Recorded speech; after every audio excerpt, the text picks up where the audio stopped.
Hi guys, welcome back to our channel reveal GK. ना इस particular video हम यहाँ पे सॉल्व करेंगे एनडीए के ज्योग्राफी के हमारे पीवाईक्यूज जो भी हमारे यहाँ पे 2023 के दोनों एनडीए के पेपर में आए थे। एनडीए 1 2023 और एनडीए 2 2023 में जितने भी हमारे ज्योग्राफी के हमारे क्वेश्चंस आए थे, हम सबको इसी पर्टिकुलर वीडियो में यहाँ पे सॉल्व करने वाले हैं।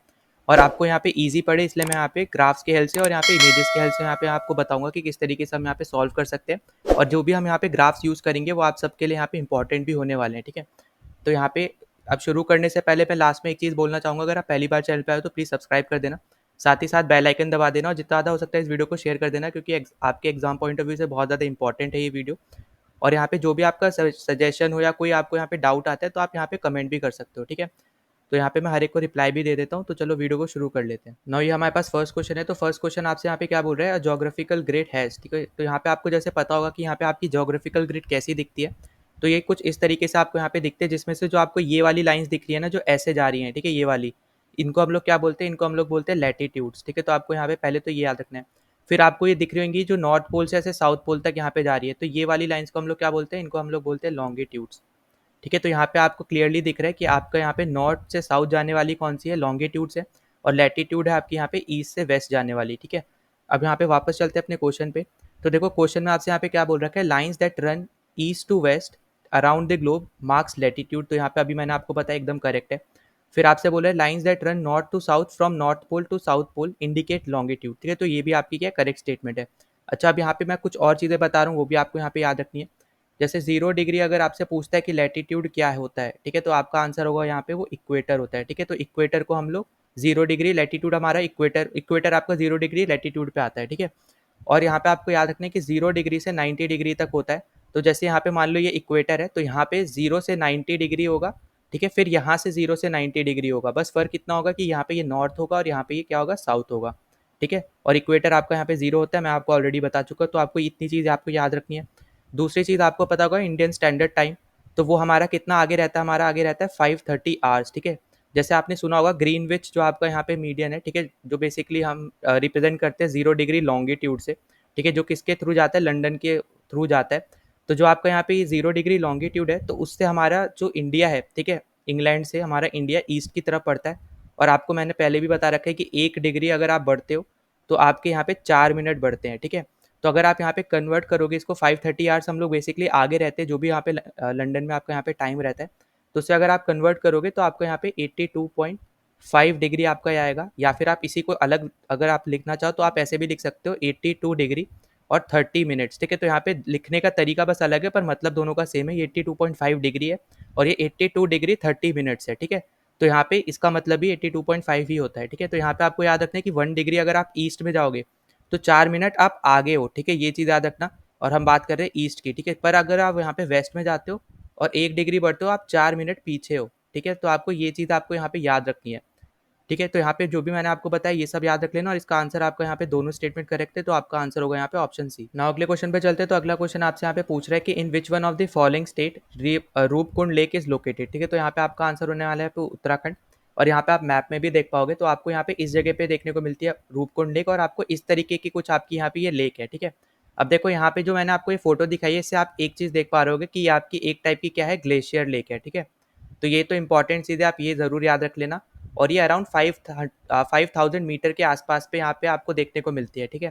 तो ये इंपॉर्टेंट चीज़ है, ये याद रख लेना। अब उसके बाद यहाँ पे और भी लेक्स है जो यहाँ पे इंपॉर्टेंट है आपकी, जैसे उत्तराखंड में आपकी एक मिलती है आपको भीमताल लेक, ठीक है। ये भीमताल आपको यहाँ पे याद रखना है। फिर आपको मिलती है एक सटल लेक, ठीक है। तो यहाँ पे ये दोनों आपको यहाँ पे याद रखनी है उत्तराखंड से। फिर मणिपुर पे बहुत ज़्यादा फेमस लेक है आपकी एक लोकतक लेक, ठीक है। तो यहाँ पे आपको ये याद रखनी है, और एक आपको यहाँ पे याद रखनी है लोकोई लेक, ठीक है। फिर नेक्स्ट पे चलते हैं। तो नेक्स्ट हम लोग यहाँ पे बात कर लेते हैं हिमाचल प्रदेश की, ठीक है। तो हिमाचल प्रदेश में आपको देखने को मिलती है चंद्रताल, ठीक है, चंद्रताल लेक। और फिर आपको यहाँ पे देखने को मिलती है सूरज ताल लेक, ठीक है। तो यहाँ पे ये इंपॉर्टेंट लेक है, यहाँ पे आपको यहाँ पे इनके बारे में पता होना चाहिए, ठीक है। उसके बाद देखो केरला में तो आपने यहाँ पे सुनी होंगी, आपको वेटलैंड भी अगर पता है केरला का, तो एक तो आपका है यहाँ पे वेम्बानद, ठीक है, वेम्बानद लेक। और दूसरी आपकी है यहाँ पे अष्टमुडी लेक, ठीक है। तो देखो यहाँ पे आपसे बेसिकली लेक्स के बारे में पूछा, और आपको यहाँ पे देखो मैं आपको ये भी रिकमेंड करूंगा कि आप यहाँ पे ना ग्लेश जो आपके वेटलैंड्स है, ठीक है, वेटलैंड जरूर पढ़ के जाना, जो आपके यहाँ पे सीडीएस एग्जाम में उसमें भी आए हुए हैं क्वेश्चन उसके ऊपर, और आपके यहाँ पे एनडीए में भी आए हुए हैं, ठीक है। तो वेटलैंड ज़रूर पढ़ के जाना, हो सकता है यहाँ पे आपसे उसके ऊपर भी क्वेश्चन पूछ लिया जाए जब आपसे यहाँ पे रूपकुंड लेक के बारे में पूछ रहा है तो, ठीक है। और रूपकुंड के बारे में बस आप इतना याद रखना कि एक टाइप की आपकी ग्लेशियर लेक है जो 5000 मीटर के ऊपर आपको देखने को मिलती है। नाउ अगले क्वेश्चन पे चलते हैं। तो देखो अगला क्वेश्चन आपसे यहाँ पे बोल रहा है कि which one of the following statement is not correct, कि नॉट के बारे में आपसे पूछा है तो एक एक स्टेटमेंट हम यहाँ पे पढ़ लेते हैं। तो हम लोग यहाँ पे उल्टा चढ़ते हैं। तो यहाँ पे पहली स्टेटमेंट आपसे यहाँ पे बोल रहा है रिवर्स में कि Telangana is situated in the Deccan plateau in the central stretch of Indian peninsula, ठीक है। तो आपकी एकदम करेक्ट स्टेटमेंट है। अगर देखो यहाँ पे आप मैप भी देखोगे ना तो यहाँ पे आपको पता होगा कि डेक्कन प्लेट्यू आपका इस पर्टिकुलर रीजन को हम लोग बोलते हैं, ठीक है। ये आपका होता है यहाँ पे इस पर्टिकुलर रीजन को हम लोग क्या बोलते हैं, डेक्कन प्लेट्यू बोलते हैं। तो यहाँ से आप क्लियरली देख पा रहे हो कि आपका तेलंगाना कहाँ पे सिचुएटेड है, डेक्कन प्लेट्यू पे ही है। फिर आपसे सी में बोल रहा है कि Gujarat state contribute 7.9% share to national GDP, ठीक है। तो जब भी देखो ऐसे ना प्रेसाइज आपसे बोला जाए या फिर एकदम परफेक्ट आपको यहाँ पे वैल्यू दी जाए ना, वो ज़्यादातर स्टेटमेंट जो होते हैं वो करेक्ट स्टेटमेंट होते हैं, ठीक है। ज़्यादातर, मैं ये नहीं बोल रहा हूँ कि हमेशा करेक्ट होगा, पर ज़्यादातर वो करेक्ट होता है, ठीक है। तो यहाँ पे भी जो दे रखा है आपको स्टेटमेंट वो यहाँ पे एकदम करेक्ट स्टेटमेंट है। फिर बी आपको बोल रहा है कि hornbill festival is celebrated in Nagaland, ठीक है। तो देखो इसके ऊपर भी पहले भी बहुत बार यहाँ पे क्वेश्चन आ चुका है, सीडीएस में भी, एफकैट में भी। तो ये भी आपका यहाँ पे एकदम करेक्ट आपका यहाँ पे आंसर होने वाला है, ये भी आपकी करेक्ट स्टेटमेंट है, ठीक है। हॉर्नबिल फेस्टिवल आपका यहाँ पे नागालैंड में ही मनाया जाता है। तो अब देखो यहाँ पे फर्स्ट आपसे पढ़ो, यहाँ पे आपको क्या दे रखा है फर्स्ट स्टेटमेंट में, area wise Madhya Pradesh is the fourth largest state in India, ठीक है। अगर मान लो आपको यहाँ पे 7.9 का नहीं पता था, ठीक है, या फिर हम मान लेते हैं आपको ये तीनों स्टेटमेंट भी नहीं पता थी, पर आपको इतना तो पता ही था कि यहाँ पे आपका Madhya Pradesh fourth largest state नहीं है, ठीक है, क्योंकि वो कौन सा है यहाँ पे, वो सेकंड लार्जेस्ट स्टेट है, ठीक है। आपको ये चीज़ याद रखनी है कि वो सेकंड लार्जेस्ट स्टेट है। तो यहाँ पे ये गलत स्टेटमेंट है और यही आपका यहाँ पे आंसर हो जाएगा, क्योंकि आपसे यहाँ पे नॉट पूछा था। अब यहाँ पे आप मैप में भी देख पाओगे, ठीक है। पहले पहले मैं ये हटा देता हूँ जो मैंने मार्क किया है। तो यहाँ पे आप क्लियरली देख पाओगे आपका राजस्थान एरिया वाइज नंबर 1 पे आता है। फिर आपका यहाँ पे एमपी आता है, ठीक है। एमपी के बाद आपको देखने को मिलता है यहाँ पे महाराष्ट्र, महाराष्ट्र के बाद आता है आपका यहाँ पे यूपी, और उसके बाद आता है आपका यहाँ पे गुजरात, ठीक है। तो यहाँ पे टॉप 5 स्टेट्स है यहाँ पे, अगर हम एरिया वाइज अगर हम बात करते हैं, ठीक है। तो आई होप कि आपको ये पर्टिकुलर क्वेश्चन अच्छे समझ में आया। अगर देखो यहाँ पे क्लियर सी बात थी, ये बाकी आपको नहीं भी पता थे, आपको यही पता होता तो भी आप इजीली मार्क कर सकते थे, ठीक है। फोर्थ लार्जेस्ट नहीं है, थर्ड लार्जेस्ट है, ये याद रखना है, वो सेकंड लार्जेस्ट है, ये याद रखना है, ठीक है, एमपी। तो यहाँ पे आपका ए ऑप्शन है वो सही होने वाला है, आंसर होने वाले, क्योंकि आपसे नॉट पूछा है। नाउ नेक्स्ट क्वेश्चन पे चलते हैं। तो देखो नेक्स्ट क्वेश्चन आपसे यहाँ पे बोल रखा है कि which one of the following soil is ideal for growing cotton, ठीक है। तो अब ये देखो इस टाइप ये वाला जो क्वेश्चन है ना, इसको स्टार मार्क कर लो, और ये हर बार ना बहुत सारे एग्जाम्स में आपको यहाँ पे देखने को मिला होगा, ठीक है। और यहाँ पे ये इंपॉर्टेंट आपका यहाँ पे ये क्वेश्चन है। तो यहाँ पे आपका आंसर होने वाला है रेगुलर सॉइल, जिसको हम लोग क्या बोलते हैं, ब्लैक सॉइल के नाम से हम लोग जानते हैं, ठीक है। तो अभी अब बस इन्होंने यहाँ पे बेसिकली यहाँ पे नाम चेंज करके दे दिया था, इसलिए आप हो सकता है यहाँ पे कुछ लोग कंफ्यूज भी हो जाए, पर आपका यहाँ पे आंसर होने वाला है रेगुलर सॉइल, जिसको हम लोग ब्लैक सॉइल भी बोलते हैं, या फिर ब्लैक सॉइल जिसको हम लोग रेगुलर सॉइल भी बोलते हैं, ठीक है। अब आपको यहाँ पे ये पता होना चाहिए कि यहाँ पे ये क्यों आइडियल होता है, ठीक है। ये आइडियल इसलिए होता है क्योंकि पहली चीज़ यहाँ पे इसके पास हाई कंटेंट होता है यहाँ पे, ठीक है, हाई कंटेंट ऑफ क्ले, ठीक है, हाई कंटेंट ऑफ क्ले, पहली चीज़ यहाँ पे ये हो गई। और जो दूसरी है जो सबसे ज़्यादा इंपॉर्टेंट है आपके यहाँ पे कॉटन के लिए, वो है यहाँ पे कि ये वाटर को ना रिटेन कर सकता है, ठीक है। क्योंकि आपको पता है कि कॉटन के लिए आपको ज़्यादा से ज़्यादा वाटर चाहिए होता है, तो यहाँ पे इसके पास कैपेसिटी है कि यहाँ पे ये रिटेन कर सकता है वाटर को, ठीक है। तो आपको यहाँ पे ये चीज़ याद रखनी है। फिर नेक्स्ट आपको जो दे रखा था लेटराइट सॉइल, तो लेटराइट सॉइल आपको यहाँ पे पता होगा कि बेसिकली आपका यूज़ होता है यहाँ पे टी प्लांटेशन में, कॉफ़ी वगैरह वाले में, ठीक है, और साथ ही साथ यहाँ पे कैशियो में। तो यहाँ पे जितने प्लांटेशन क्रॉप्स आपको ये दिख रहेंगे तीनों आपके प्लांटेशन क्रॉप्स ही हैं, तो यहाँ पे ये आपका यूज़ होता है लेटराइट सॉइल, ठीक है। तो यहाँ पे मैं बना दे रहा हूँ एरो, यहाँ से आप देख लेना, ठीक। अब देखो जो आपका डेजर्ट सॉइल है, तो डेजर्ट सॉइल आइडियली यहाँ पे कुछ फर्टाइल नहीं होता है, ठीक है। यहाँ पे पर इरीगेशन की हेल्प से आप बहुत सारे क्रॉप्स यहाँ पे भी उगा सकते हो इसकी हेल्प से। अब जैसे आप क्या क्या उगा सकते हो, जैसे फॉर एग्जाम्पल बाजरा हो गया, ठीक है, जवार हो गया, और ऐसे और भी क्रॉप्स है वो आप यहाँ पे उगा सकते हो। मैं आपको यहाँ पे कुछ एग्जाम्पल्स बता रहा हूँ बस, ठीक। अब देखो उसके बाद हम लोग चलते हैं यहाँ पे माउंटेनियस सॉइल पे। तो देखो माउंटेनियस सॉइल पे आप यहाँ पे राइस भी उगा सकते हो, फिर टी उगा सकते हो यहाँ पे, फिर आप बीन्स भी उगा सकते हो, ठीक है। फिर आपने कॉर्न सुना होगा, कॉर्न्स आप उगा सकते हो। तो ऐसी टाइप की आप यहाँ पे बहुत सारी वैरायटी ऑफ वेजिटेबल्स आप यहाँ पे ग्रो कर सकते हो, ठीक है। तो यहाँ पे जो आपसे पूछा गया था कि कॉटन के लिए कौन सा आइडियल सॉइल है, वो आपका होने वाला है रेगुलर सॉइल, जिसको हम लोग ब्लैक सॉइल भी बोलते हैं, और मैंने आपको बता दिया कि यहाँ पे क्यों वो आइडियल है, ठीक है। तो आपको ये सब याद भी रखना है। तो यहाँ पे आपका आंसर है ऑप्शन नंबर। ना अगले क्वेश्चन पे चलते हैं। तो अगला क्वेश्चन आपसे यहाँ पे बोल रहा है कि which one of the following soil is ideal for growing cotton, ठीक है। तो अब यहाँ पे ये जो क्वेश्चन है ना, यहाँ पे बहुत सारे एग्जाम्स में वैसे भी आपसे यहाँ पे पूछा गया, तो आपको यहाँ पे पता होना चाहिए। तो यहाँ पे आपका आंसर होने वाला है रेगुलर सॉइल, जिसको हम लोग क्या बोलते हैं, ब्लैक सॉइल, ठीक है। तो यहाँ पे आपको बेसिकली जो नाम है यहाँ पे बस वो दूसरा नाम आपको दे रखा है, पर आपको पता होना चाहिए कि हम ब्लैक सॉइल को ही रेगुलर सॉइल बोलते हैं। अब नाउ दूसरी चीज़ आपको यहाँ पे पता होनी चाहिए कि यहाँ पे ये आइडियल क्यों होता है। तो इसका यहाँ पे रीज़न है, एक तो यहाँ पे कि इसके पास हाई कंटेंट होता है आपका क्ले का, ठीक है, हाई कंटेंट ऑफ क्ले होता है इसका यहाँ पे, ये तो हो गया पहला रीज़न। दूसरा जो सबसे ज़्यादा इंपॉर्टेंट है कि यहाँ पे ये वाटर को ना रिटेन कर सकता है, मतलब जैसा आपको यहाँ पे पता होगा कि कॉटन को बहुत ज़्यादा वाटर चाहिए होता है ग्रो करने के लिए, तो इसलिए आप यहाँ पे याद रखना कि ब्लैक सॉइल जो है आपका यहाँ पे वाटर को रिटेन कर सकता है, ठीक है, स्टोर कर सकता है, ये सब आप याद रख सकते हो। उसके बाद आपको यहाँ पे लेटरॉइड सॉइल की अगर हम यहाँ पे बात करते हैं तो यहाँ पे आप ग्रो कर सकते हो इसकी हेल्प से कॉफ़ी, टी, ठीक है, और साथ ही साथ यहाँ पे कैश्यू। तो यहाँ पे आपको देखने को मिल रहा होगा ये तीनों ही आपके प्लांटेशन वाले क्रॉप्स है, ठीक है। उसके बाद यहाँ पे डेजर्ट सॉइल की बात करते हैं तो बेसिकली आपका डेजर्ट सॉइल ऐसा कुछ फर्टाइल नहीं होता है, पर यहाँ पे आप इरीगेशन के थ्रू यहाँ पे आप उगा सकते हो, जैसे जवार उगा सकते हो, ठीक है, बाजरा वगैरह आप यहाँ पे उगा सकते हो, ठीक है, और भी यहाँ पे चीज़ें उगा सकते हो, पर मैं आपको यहाँ पे एज एन एग्जाम्पल बता रहा हूँ, ठीक। उसके बाद हम यहाँ पे बात करते हैं माउंटेनियस सॉइल की, तो माउंटेनियस सॉइल में आप यहाँ पे बेसिकली इनकी हेल्प से उगा सकते हो आप टी, फिर राइस भी आप यहाँ पे उगा सकते हो और बीन्स भी उगा सकते हो और एक्सेट्रा आप यहाँ पे और भी जोड़ सकते हो, ठीक है। तो यहाँ पे इन सब में एक्सेट्रा है, ये आपको यहाँ पे याद रखना है, ठीक है। अब देखो यहाँ पे आप इस मैप को देखना, इस मैप में आपको यहाँ पे बेसिकली पता चलेगा कि कौन से टाइप का सॉइल आपको इंडिया में कहाँ मिलता है, ठीक है।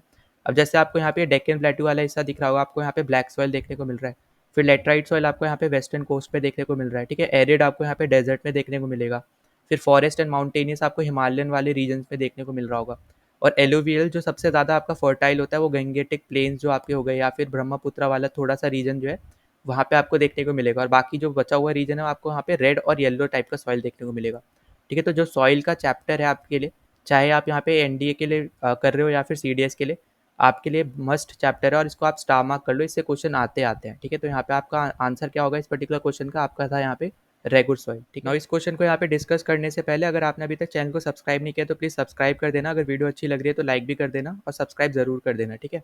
तो देखो यहाँ पे आपको क्या बोल रखा है कि which one of the following statement about Swiss canal is or are correct, ठीक है।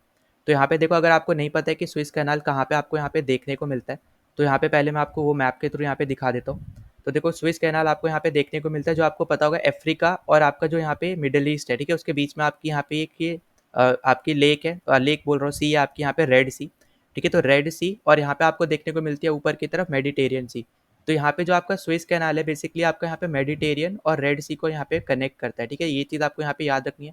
दूसरी चीज़ कि यहाँ पे ये आपके इजिप्ट की एरिया में आता है, ठीक है, तो आप यहाँ पे याद रखना कि स्विस कैनाल आपको यहाँ पे इजिप्ट वाली एरिया में आता है। और दूसरी चीज़ जो आपको यहाँ पे ऑप्शन में दे रखी थी यहाँ पे पनामा, ठीक है, तो यहाँ पे आपको एक कंट्री है यहाँ पे पनामा, और ये आपको देखने को मिलती है आपकी नॉर्थ और साउथ अमेरिका के बीच में, ठीक है, तो इस रीजन में आपको यहाँ पे देखने को मिलती है। और यहाँ पे पनामा से आपका यहाँ पे एक कैनाल निकलता है पनामा, ठीक है, तो यहाँ पे जैसे स्विस कैनाल है वैसे ही आपका एक पनामा कैनाल भी है। और तीसरी चीज़ आपको जो याद रखनी है कि यहाँ पे अगर आप क्लियरली देखोगे ना, जैसे मान लो कि आपको किसी को भी यहाँ पे यूज़ करना है पनामा, ठीक है, तो आपको एज सच ज़्यादा ज़रूरत नहीं है पनामा कैनाल यूज़ करने की, जब तक आप यहाँ पे एक, जैसे मान लो ईस्ट साइड ऑफ यूएसए से अगर आपको कोई चीज़ वेस्ट साइड में भेजनी है यूएसए के, तभी आप यहाँ पे पनामा यूज़ करोगे, या फिर साउथ अमेरिका के ऊपर वाले हिस्से से, ठीक है, यहाँ पे जो आपका ईस्ट में पड़ेगा ऊपर वाले हिस्से में साउथ अमेरिका के, वहाँ से आप कुछ वेस्ट में भेजना है कोई कंट्री में, तब आप बस यहाँ पे पनामा यहाँ पे यूज़ करते हो। पर अगर वहीं पे आप देखोगे स्विस कैनाल का यूसेज बहुत ज़्यादा होता है, क्योंकि बेसिकली ये आपका ना पेट्रोल जो आपका यहाँ पे बेसिकली डीजल है यहाँ पे जो शिप्स का, वो यहाँ पे ख़त्म कर देता है, मतलब यहाँ पे वो ज़्यादा यूज़ करने नहीं देता है, क्योंकि यहाँ पे जो आपका अफ्रीका कॉन्टिनेंट है, ठीक है, अगर मान लो यहाँ पे स्विस कैनाल नहीं होता तो जितनी भी आपकी यहाँ पे शिप्स आ रही है, इंडिया की तरफ आ रही है, चाइना से आ रही है, कहीं से भी आ रही है, तो उसको पूरा या आपके अफ्रीका के नीचे से होते हुए जाना पड़ता है, ठीक है। क्योंकि अब यहाँ पे आपको स्विस कैनाल मिल गया है, तो इसी की वजह से अब यहाँ पे जो भी शिप्स आपकी आ रही है वो इस कैनाल की हेल्प से अब उसको बाकी पूरा अफ्रीका यहाँ पे कवर करके नहीं जाना पड़ेगा, यूरोप की साइड में या फिर आप बोल लो यहाँ पे यूएस की साइड में, वो डायरेक्टली आपका यहाँ पे स्विस कैनाल के होते हुए जा सकता है, और वो कम टाइम में आपका पहुँच जाएगा, जल्दी डिलीवरी होगी, साथ ही साथ फ्यूल वगैरह भी बचेगा आपका यहाँ पे, ठीक है। तो यहाँ पे ये रीज़न है आपका कि यहाँ पे स्विस कैनाल ज़्यादा इंपॉर्टेंट है एज कम्पेयर टू पनामा वाले से, ठीक है। तो अब देखो ऑप्शन पढ़ते हैं हम लोग यहाँ पे, Suez canal is man made navigation canal, तो यहाँ पे आपका एकदम करेक्ट है कि आपका ये आपका मैन मेड है, ठीक है, यहाँ पे नेचर ने नहीं बनाया इसको, लोगों ने बनाया है, ठीक है, तो आपको ये चीज़ याद रखनी है। फिर दूसरा आपसे बोल रहा है कि Suez link Mediterranean Sea and Red Sea, तो अभी मैंने आपको यहाँ पे बताया था, ठीक है। मेडिटेरियन सी आपके यहाँ पे कहाँ पे पड़ती है, यहाँ पे आप देख पाओगे मेडिटेरियन सी, और ये आपकी कौन सी, ये आपकी है रेड सी, ठीक है, तो जो आपकी यहाँ पे मिडल ईस्ट और अफ्रीका के बीच में पड़ती है आपकी कौन सी यहाँ पे रेड सी। उसके बाद थर्ड में आपसे बोल रहा है कि the economic significance of Swiss canal is less than that of Panama canal, तो अभी मैंने आपको यहाँ पे बताया था कि लेस नहीं होगी, यहाँ पे ज़्यादा होगी, क्योंकि वो पूरे डिस्टेंस को यहाँ पे ख़त्म कर दे रहा है, जो भी यहाँ पे शिप्स अफ्रीका के नीचे से होते हुए आपकी यूरोप या फिर आप बोल रहे हो यहाँ पे यूएस की साइड जा रही थी, अब आप इजीली यहाँ से स्विस कैनाल के थ्रू आप डायरेक्टली यूरोप और यहाँ पे जो आपका यूएसए है उस तरफ आप जा सकते हो कम टाइम में। ठीक है, तो यहाँ पे आपका ये लेस इंपॉर्टेंट नहीं है, मोस्ट इंपॉर्टेंट है। ठीक है, तो आपको यहाँ पे क्या याद रखना है कि आपकी जो पहली दो है यहाँ पे करेक्ट है और तीसरी आपकी यहाँ पे गलत है। ठीक है, तो आपका आंसर होने वाला है बी ऑप्शन 1 एंड 2 ओनली। ना अगले क्वेश्चन पे चलते हैं। तो अगला क्वेश्चन आपसे यहाँ पे बोल रहा है कि where is the central institute of Buddhist studies situated. ठीक है, तो यहाँ पे आपका आंसर होने वाला है ले। ठीक है, और यहाँ पे आप इसकी इमेज भी देख पाओगे कि कुछ इस टाइप से आपका यहाँ पे ये पर्टिकुलर इंस्टीट्यूट दिखता है। ठीक है, अब देखो यहाँ पे जो बाकी आपको दे रखे हैं उन वो भी मैं आपको बता देता हूँ कि वो कहाँ कहाँ पढ़ती हैं। तो आपकी जैसे मैं बताने वाला हूँ यहाँ पे, पहले तो अल्मोड़ा के बारे में बात कर लेते हैं। तो आपकी यहाँ पे ये पढ़ती है यूके में। ठीक है, मतलब कि उत्तराखंड। ठीक है, वो वाला यूके नहीं, उत्तराखंड। और फिर आपका यहाँ पे जो कुल्लू है ये आपकी पड़ती है यहाँ पे हिमाचल प्रदेश में। और जो गैंगटॉक है ये आपकी पड़ती है सिक्किम में। ठीक है, और ले आपको पता ही होगा कैपिटल है आपके यहाँ पे लद्दाख की। ठीक है, तो यहाँ पे आपको ये चीज़ें पता होनी चाहिए। और यहाँ पे इसका आंसर था ए। ठीक है, और ये डायरेक्टली स्टैटिक बेस्ड क्वेश्चन था, इसमें ज़्यादा समझाने का था नहीं ना। यहाँ पे अगले क्वेश्चन पे चलते हैं। तो देखो ये वाला क्वेश्चन आपका अच्छे लेवल का क्वेश्चन है और यहाँ पे बेसिकली ये आपका एक टाइप का मैप बेस्ड क्वेश्चन है। ठीक है, तो आपसे यहाँ पे क्या बोल रहा है, the north south and east west road corridor of India cross each other at which of the following cities. ठीक है, तो यहाँ पे देखो सबसे पहली तो आपको यहाँ पे याद रखना है जो कि नॉर्थ से साउथ यहाँ पे ऐसे बात हो रही है और ईस्ट से वेस्ट ऐसे बात हो रही है। ठीक है, तो यहाँ पे ये बोला जा रहा है कि यहाँ जहाँ पे ये इंटरसेक्ट कर रहे हैं एक दूसरे को, तो वहाँ पे कौन सी सिटी है। ठीक है, कौन सी सिटी पे एक दूसरे को इंटरसेक्ट कर रहे हैं, तो आपको यहाँ पे पता होना चाहिए। यहाँ पे बेसिकली ये जो दोनों कॉरिडोर है आपके इंटरसेक्ट करते हैं यूपी में। ठीक है, अगर आपको सिर्फ इतना ही पता होता कि ये यूपी में इंटरसेक्ट कर रहे हैं तो आप यहीं से ही डायरेक्टली आप आंसर मार्क कर सकते थे झांसी। ठीक है, क्योंकि बाकी आपकी जितनी भी तीनों सिटीज़ दे रखी है ये आपकी कौन से में, ये आपकी है मध्य प्रदेश में। ठीक है, तो यहाँ पे कुछ लोग होंगे जो यहाँ पे कंफ्यूज हो सकते हैं कि यहाँ पे जो आपकी जो झांसी है ये आपकी मध्य प्रदेश में आती है, तो ऐसा नहीं है। ठीक है, और यहाँ पे आप इस मैप के थ्रू भी यहाँ पे आप देख पाओगे। तो देखो मध्य प्रदेश का एरिया आपको ये वाला दिख रहा होगा जहाँ पे मैं कर्सर घुमा रहा हूँ। ठीक है, और आपका मध्य प्रदेश के पास में ही पड़ता है झांसी, पर आपका मध्य प्रदेश में नहीं है। ठीक है, तो ये भी आपको यहाँ पे चीज़ याद रखनी है। और पर्टिकुलर इंटरसेक्ट की यहाँ पे बात की जा रही है और यहाँ पे आपको देखने को मिलता है झांसी। ठीक है, अब देखो यहाँ पे हम बात करते हैं नॉर्थ से साउथ वाले कॉरिडोर की, तो ये आपका किस किस को यहाँ पे कनेक्ट करता है, तो आपको ये बेसिकली श्रीनगर से लेके आपका यहाँ पे कन्याकुमारी तक कनेक्ट करता है। ठीक है, तो आपको यहाँ पे नॉर्थ में मिलेगा श्रीनगर और साउथ में आपका है यहाँ पे कन्याकुमारी। ठीक है, वहीं पे अगर हम यहाँ पे बात करते हैं ईस्ट से वेस्ट वाले की, तो वेस्ट में आपको यहाँ पे देखने को मिलता है पोरबंदर। ठीक है, जो आपका यहाँ पे पड़ता है कहाँ पे, आपका पड़ता है यहाँ पे गुजरात में। और ये आपका कनेक्ट करता है सिलचार तक। ठीक है, तो यहाँ पे ये चीज़ आपको यहाँ पे याद रखनी है। और यहाँ पे मैं ऊपर भी लिख दे रहा हूँ, यहाँ पे ये आपका होने वाला है यहाँ पे श्रीनगर। ठीक है, और यहाँ पे आपका जो साउथ में है ये आपको देखने को मिलेगा कन्याकुमारी। ठीक है, तो यहाँ पे इंपॉर्टेंट चीज़ें आपको यहाँ पे बस याद रहनी चाहिए। ठीक है, तो यहाँ पे आपको ये कॉरिडोर्स थोड़ा बहुत इसका बस आइडिया होगा तो भी आप यहाँ पे क्लियरली आप आंसर मार्क कर पाओगे। ठीक है, तो यहाँ पे आपका करेक्ट आंसर कौन सा था, यहाँ पे करेक्ट ऑप्शन था यहाँ पे डी, जो कि आपका है यहाँ पे झांसी। ना इस क्वेश्चन में आपसे यहाँ पे पूछ रखा है कि the Nova Kakhovka dam which was in news recently situated और लोकेटेड इन। ठीक है, तो देखो आपको यहाँ पे करेक्ट आंसर आपका होने वाला है यूक्रेन, और ये आपका बेसिकली करेक्ट यहाँ पे करंट अफेयर का यहाँ पे एक क्वेश्चन था। ठीक है, उस टाइम के पेपर में, पर मैंने आपको यहाँ पे इसलिए यहाँ पे दे रखा है क्योंकि ये ज्योग्राफी से आप इसको रिलेट भी कर पाओगे। दूसरी चीज़ मुझे यहाँ पे आपको दो चीज़ बतानी है, वो भी आपके लिए बहुत ज़्यादा इंपॉर्टेंट हो जाएंगी। पहली तो आपको यहाँ पे आपको पता होना चाहिए ये एक टाइप का आपका यहाँ पे हाइड्रो इलेक्ट्रिक पावर प्लांट है। ठीक है, तो ये कौन से आपका यहाँ पे जो ये डैम है बेसिकली आपका क्या है, एक हाइड्रो इलेक्ट्रिक पावर प्लांट है। ठीक है, तो आपको पहले तो आपको यहाँ पे ये पता होना चाहिए। और जो दूसरी चीज़ आपके लिए है वो है यहाँ पे कि कौन से रिवर पे सिचुएटेड है, तो वो आपकी रिवर है नाइपर रिवर। ठीक है, तो यहाँ पे ये भी इंपॉर्टेंट है यहाँ पे कि ये आपकी कौन सी रिवर पे, नाइपर रिवर। और ये आपका बेसिकली न्यूज़ में आया था जब यहाँ पे रशिया और यूक्रेन की वॉर चल रही थी तब। ठीक है, और यहाँ पे आप देख पाओगे ये आपको यहाँ पे देखने को मिलेगा। अब देखो यहाँ पे कहीं पे डब्ल्यू देखने को मिलेगा, कहीं वी देखने को मिलेगा स्पेलिंग में, तो यहाँ पे आप कंफ्यूज आपको यहाँ पे नहीं होना है। ठीक है, तो यहाँ पे इसका आंसर होने वाला है यूक्रेन, और आपको ये दो चीज़ आपको यहाँ पे डेफिनेटली याद करके रखनी है। और ये आपका 1956 में बना था। ठीक है, तो यहाँ पे ये भी आप थोड़ा याद रख लेना। ठीक है, 1956। अब वैसे तो अब यहाँ पे बहुत कम चांसेस है कि अब ये वापस से ऐसा कोई क्वेश्चन आएगा, पर मैं यहाँ पे बताना चाह रहा हूँ कि इससे रिलेटेड आपका कैसे क्वेश्चन बन सकता है। ठीक है, मान लो अब कोई डैम आपको दे दिया जाए और आपसे पूछेगा कि कौन से रिवर पे सिचुएटेड है, तो ये इसलिए मैंने आपको यहाँ पे बताया कि ये नाइपर रिवर पे सिचुएटेड है। अगर आपसे गलती से ये क्वेश्चन भी पूछ लेता है तो आपको यहाँ पे रिवर पता होना चाहिए। ठीक, अच्छा अब यहाँ पे अगले क्वेश्चन पे चलते हैं। तो अगला क्वेश्चन आपसे यहाँ पे बोल रहा है कि which one among the following state was not impacted by the land boundary agreement treaty between India and Bangladesh in 2015। तो देखो यहाँ पे आप क्लियरली देखोगे ना, ये आपका बेसिकली आप मैप बेस भी बोल सकते हो, लॉजिकल भी बोल सकते हो।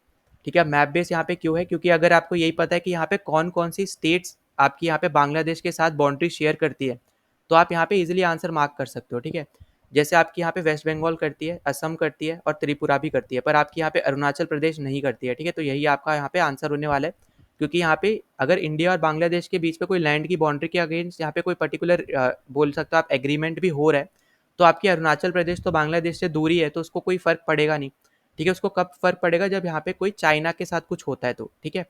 तो देखो यहाँ पे आपको क्लियरली देखने को मिल रहा है, ये आपका है यहाँ पे अरुणाचल प्रदेश, ठीक है, जो कि हमारा है।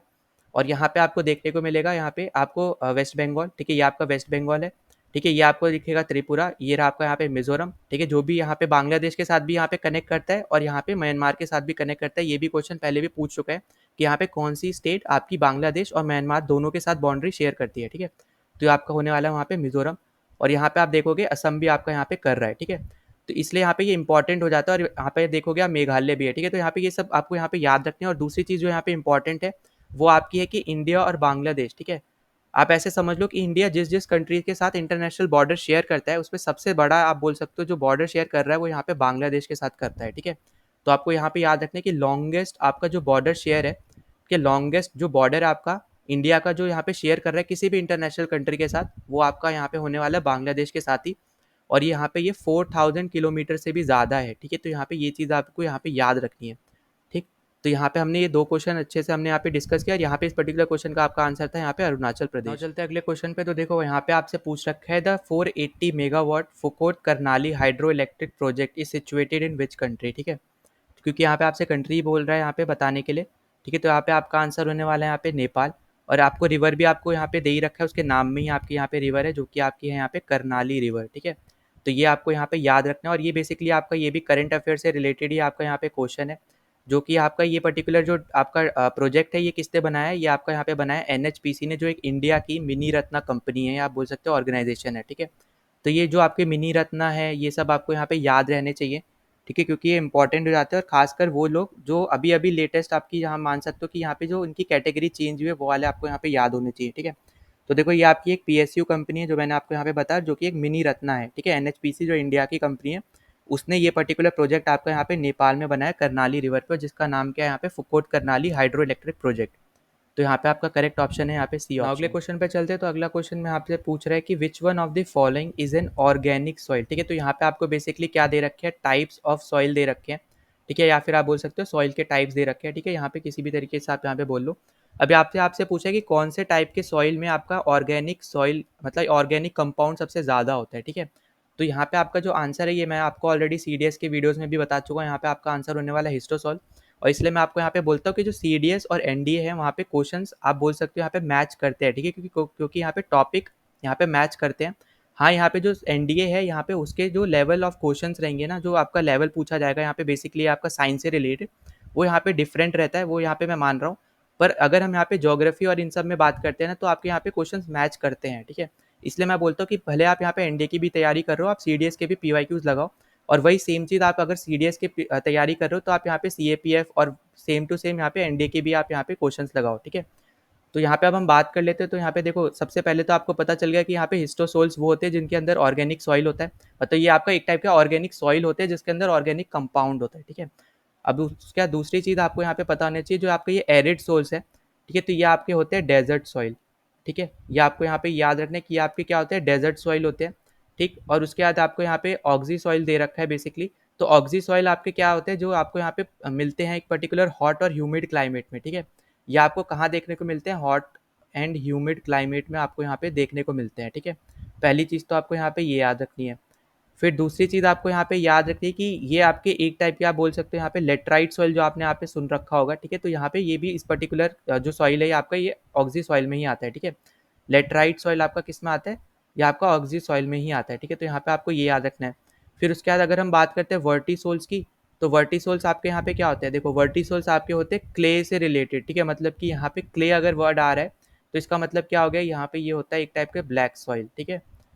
तो यहाँ पे लेट्रिक्टिक सॉइल भी हम उसको बोलते हैं, लेटराइट सॉइल भी बोलते हैं, ठीक है। तो यहाँ पे कंफ्यूज मत होना। और ये आपका यहाँ पे ब्लैक सॉइल, ठीक है। वर्टिसोल्स आपके कौन से होते हैं, ब्लैक सॉइल होते हैं। और इस ब्लैक सॉइल को अभी हमने यहाँ पे क्वेश्चन पहले हमने डिस्कस भी किया, और क्या बोलते हैं, रेगुड सॉइल बोलते हैं, ठीक है। तो यहाँ पे आपसे पूछा था कि ऑर्गेनिक सॉइल कौन सा होगा, वो आपका होने वाला है हिस्टोसोल्स। यहाँ पे, क्योंकि इसमें सबसे ज़्यादा आपका यहाँ पे ऑर्गेनिक मैटर प्रेजेंट होता है, ठीक है। तो यहाँ पे ऑप्शन बी आपका यहाँ पे करेक्ट है। नाउ अगले क्वेश्चन पे चलते हैं। तो अगला क्वेश्चन आपसे यहाँ पे पूछ रहा है कि which one of the following is not an example of fold mountain, ठीक है। तो यहाँ पे देखो, सबसे पहली चीज़ तो जो आपको यहाँ पे पता होना चाहिए कि जो फोल्ड माउंटेन होते हैं वो यहाँ पे आपके बेसिकली कैसे बनते हैं। तो ये आपके बेसिकली आपके बनते हैं टेक्टोनिक प्लेट्स की मूवमेंट की वजह से, ठीक है। जहाँ पे ये एक दूसरे के पास आ जाती है तब आपके यहाँ पे क्या बनते हैं, आपके फोल्ड माउंटेन्स बनते हैं, ठीक है। अब यहाँ पे देखो, जैसे आपको पता होगा कि हिमालयाज भी एक टाइप का आपका क्या है, फोल्ड माउंटेन है, ठीक है। अब देखो यहाँ पे आपसे क्या पूछ रहा है कि not an example of fold mountain. तो यहाँ पे आपका आंसर होने वाला है माउंट फूजी, जो कि आपका यहाँ पे जापान में है और ये जापान की हाईएस्ट पीक है, ठीक है। तो ये भी आपको यहाँ पे याद रखना है। आपसे ऐसे भी क्वेश्चन पूछा जा सकता है, जैसे क्योंकि आपसे यहाँ पे तंजानिया के बारे में भी क्वेश्चन आया होगा कि माउंट किलिमंजारो यहाँ पे किस कॉन्टिनेंट की हाईएस्ट पीक है, या फिर अफ्रीका की हाईएस्ट पीक कौन सी है, तो किलिमंजारो है। तो इसी टाइप से यहाँ पे ये भी पूछा जा सकता है कि जापान की हाईएस्ट पीक कौन सी है, ठीक है। तो यहाँ पे आपका आंसर क्या होने वाला है, यहाँ पे आंसर आपका है माउंट फूजी, जो कि आपके यहाँ पे जापान की हाईएस्ट पीक है। तो आपको यहाँ पे ये याद रखना है कि हाईएस्ट पीक है, ठीक। और ये आपको कौन से आइलैंड पे मिलेगी ये आपको पता होना चाहिए। तो आपको ये मिलेगी होन्शु आइलैंड पे, ठीक है। आपको पता होगा डिफरेंट डिफरेंट आइलैंड्स आपके यहाँ पे जापान में, तो उसके सीक्वेंस जरूर देख लेना नॉर्थ से साउथ लगे हुए, ठीक है। क्योंकि मैप बेस्ड क्वेश्चन आते हैं, भले आप यहाँ पे सीडीएस की तैयारी कर रहे हो या एनडीए की तैयारी कर रहे हो या सीएपीएफ की तैयारी कर रहे हो, यहाँ पे ये क्वेश्चन पूछे जाते हैं, ठीक है। तो देखो यहाँ पे अब हम नेक्स्ट पे चलते हैं। तो जो ऑप्शन में आपको यहाँ पे दे रखा है, हम बात करते हैं हम यहाँ पे एल्प्स की, ठीक है। तो एल्प्स आपका यहाँ पे बेसिकली आपको देखने को मिलता है यूरोप में, ठीक है। अब उसके बाद अगर आप यहाँ पे देखोगे एंडीज, तो एंडीज आपको देखने को मिलेगा साउथ अमेरिका में, ठीक है। यहाँ पे ये चीज़ आपको यहाँ पे क्या होनी चाहिए, पता होनी चाहिए। और उसके बाद अगर हम यहाँ पे बात करते हैं रॉकी की, तो रॉकी आपको देखने को मिलता है यहाँ पे नॉर्थ अमेरिका में, ठीक है। तो एक तो आपको ये पता होना चाहिए कि कौन से माउंटेन रेंजेस आपको कौन से कॉन्टिनेंट में देखने को मिलते हैं, क्योंकि इसके ऊपर भी यहाँ पे क्वेश्चन बन सकता है। और दूसरा चीज़ यहाँ पे जो आपसे पूछा जा रहा है, फोल्ड माउंटेन कौन सा है कौन सा नहीं है। तो बाकी तो तीन आपको यहाँ पे फोल्ड माउंटेन्स पता ही चल गए, और माउंट फूजी आपका यहाँ पे फोल्ड माउंटेन नहीं है, ठीक है। ये आपको यहाँ पे पता चल गया। अब अगर मान लो यहाँ पे मैं और एग्जांपल भी बता दे रहा हूँ, ठीक है। जैसे फोल्ड माउंटेन की अगर हम यहाँ पे बात करते हैं, तो आपके यूरल्स, आपने यहाँ पे नाम सुना होगा, जो बेसिकली आपका यूरोप और एशिया को सेपरेट करते हैं, जो आपके रशिया में आते हैं, ठीक है। तो यूरल्स भी आपके यहाँ पे क्या है, एक टाइप के फोल्ड माउंटेन है, ठीक है। फिर आपने सुन रखा हो यहाँ पे कुनलुन, तो कुनलुन आपका कहाँ पे पड़ता है, ये आपका होते हैं यहाँ पे चाइना में, ठीक है। ये आपके हैं रशिया में, वो है आपके यहाँ पे कहाँ पे, चाइना में, ठीक है। और आपके यूरल इंपॉर्टेंट है क्योंकि वो एशिया को यूरोप से अलग करते हैं, ठीक है। उसके बाद आपने यहाँ पे सुन रखा होगा जैग्रोस, ठीक है, जैग्रोस, ये आपने यहाँ पे सुन रखा होगा। ये आपको मिलता है सऊदी में, ठीक है। यहाँ पे ये याद रखना है आपको।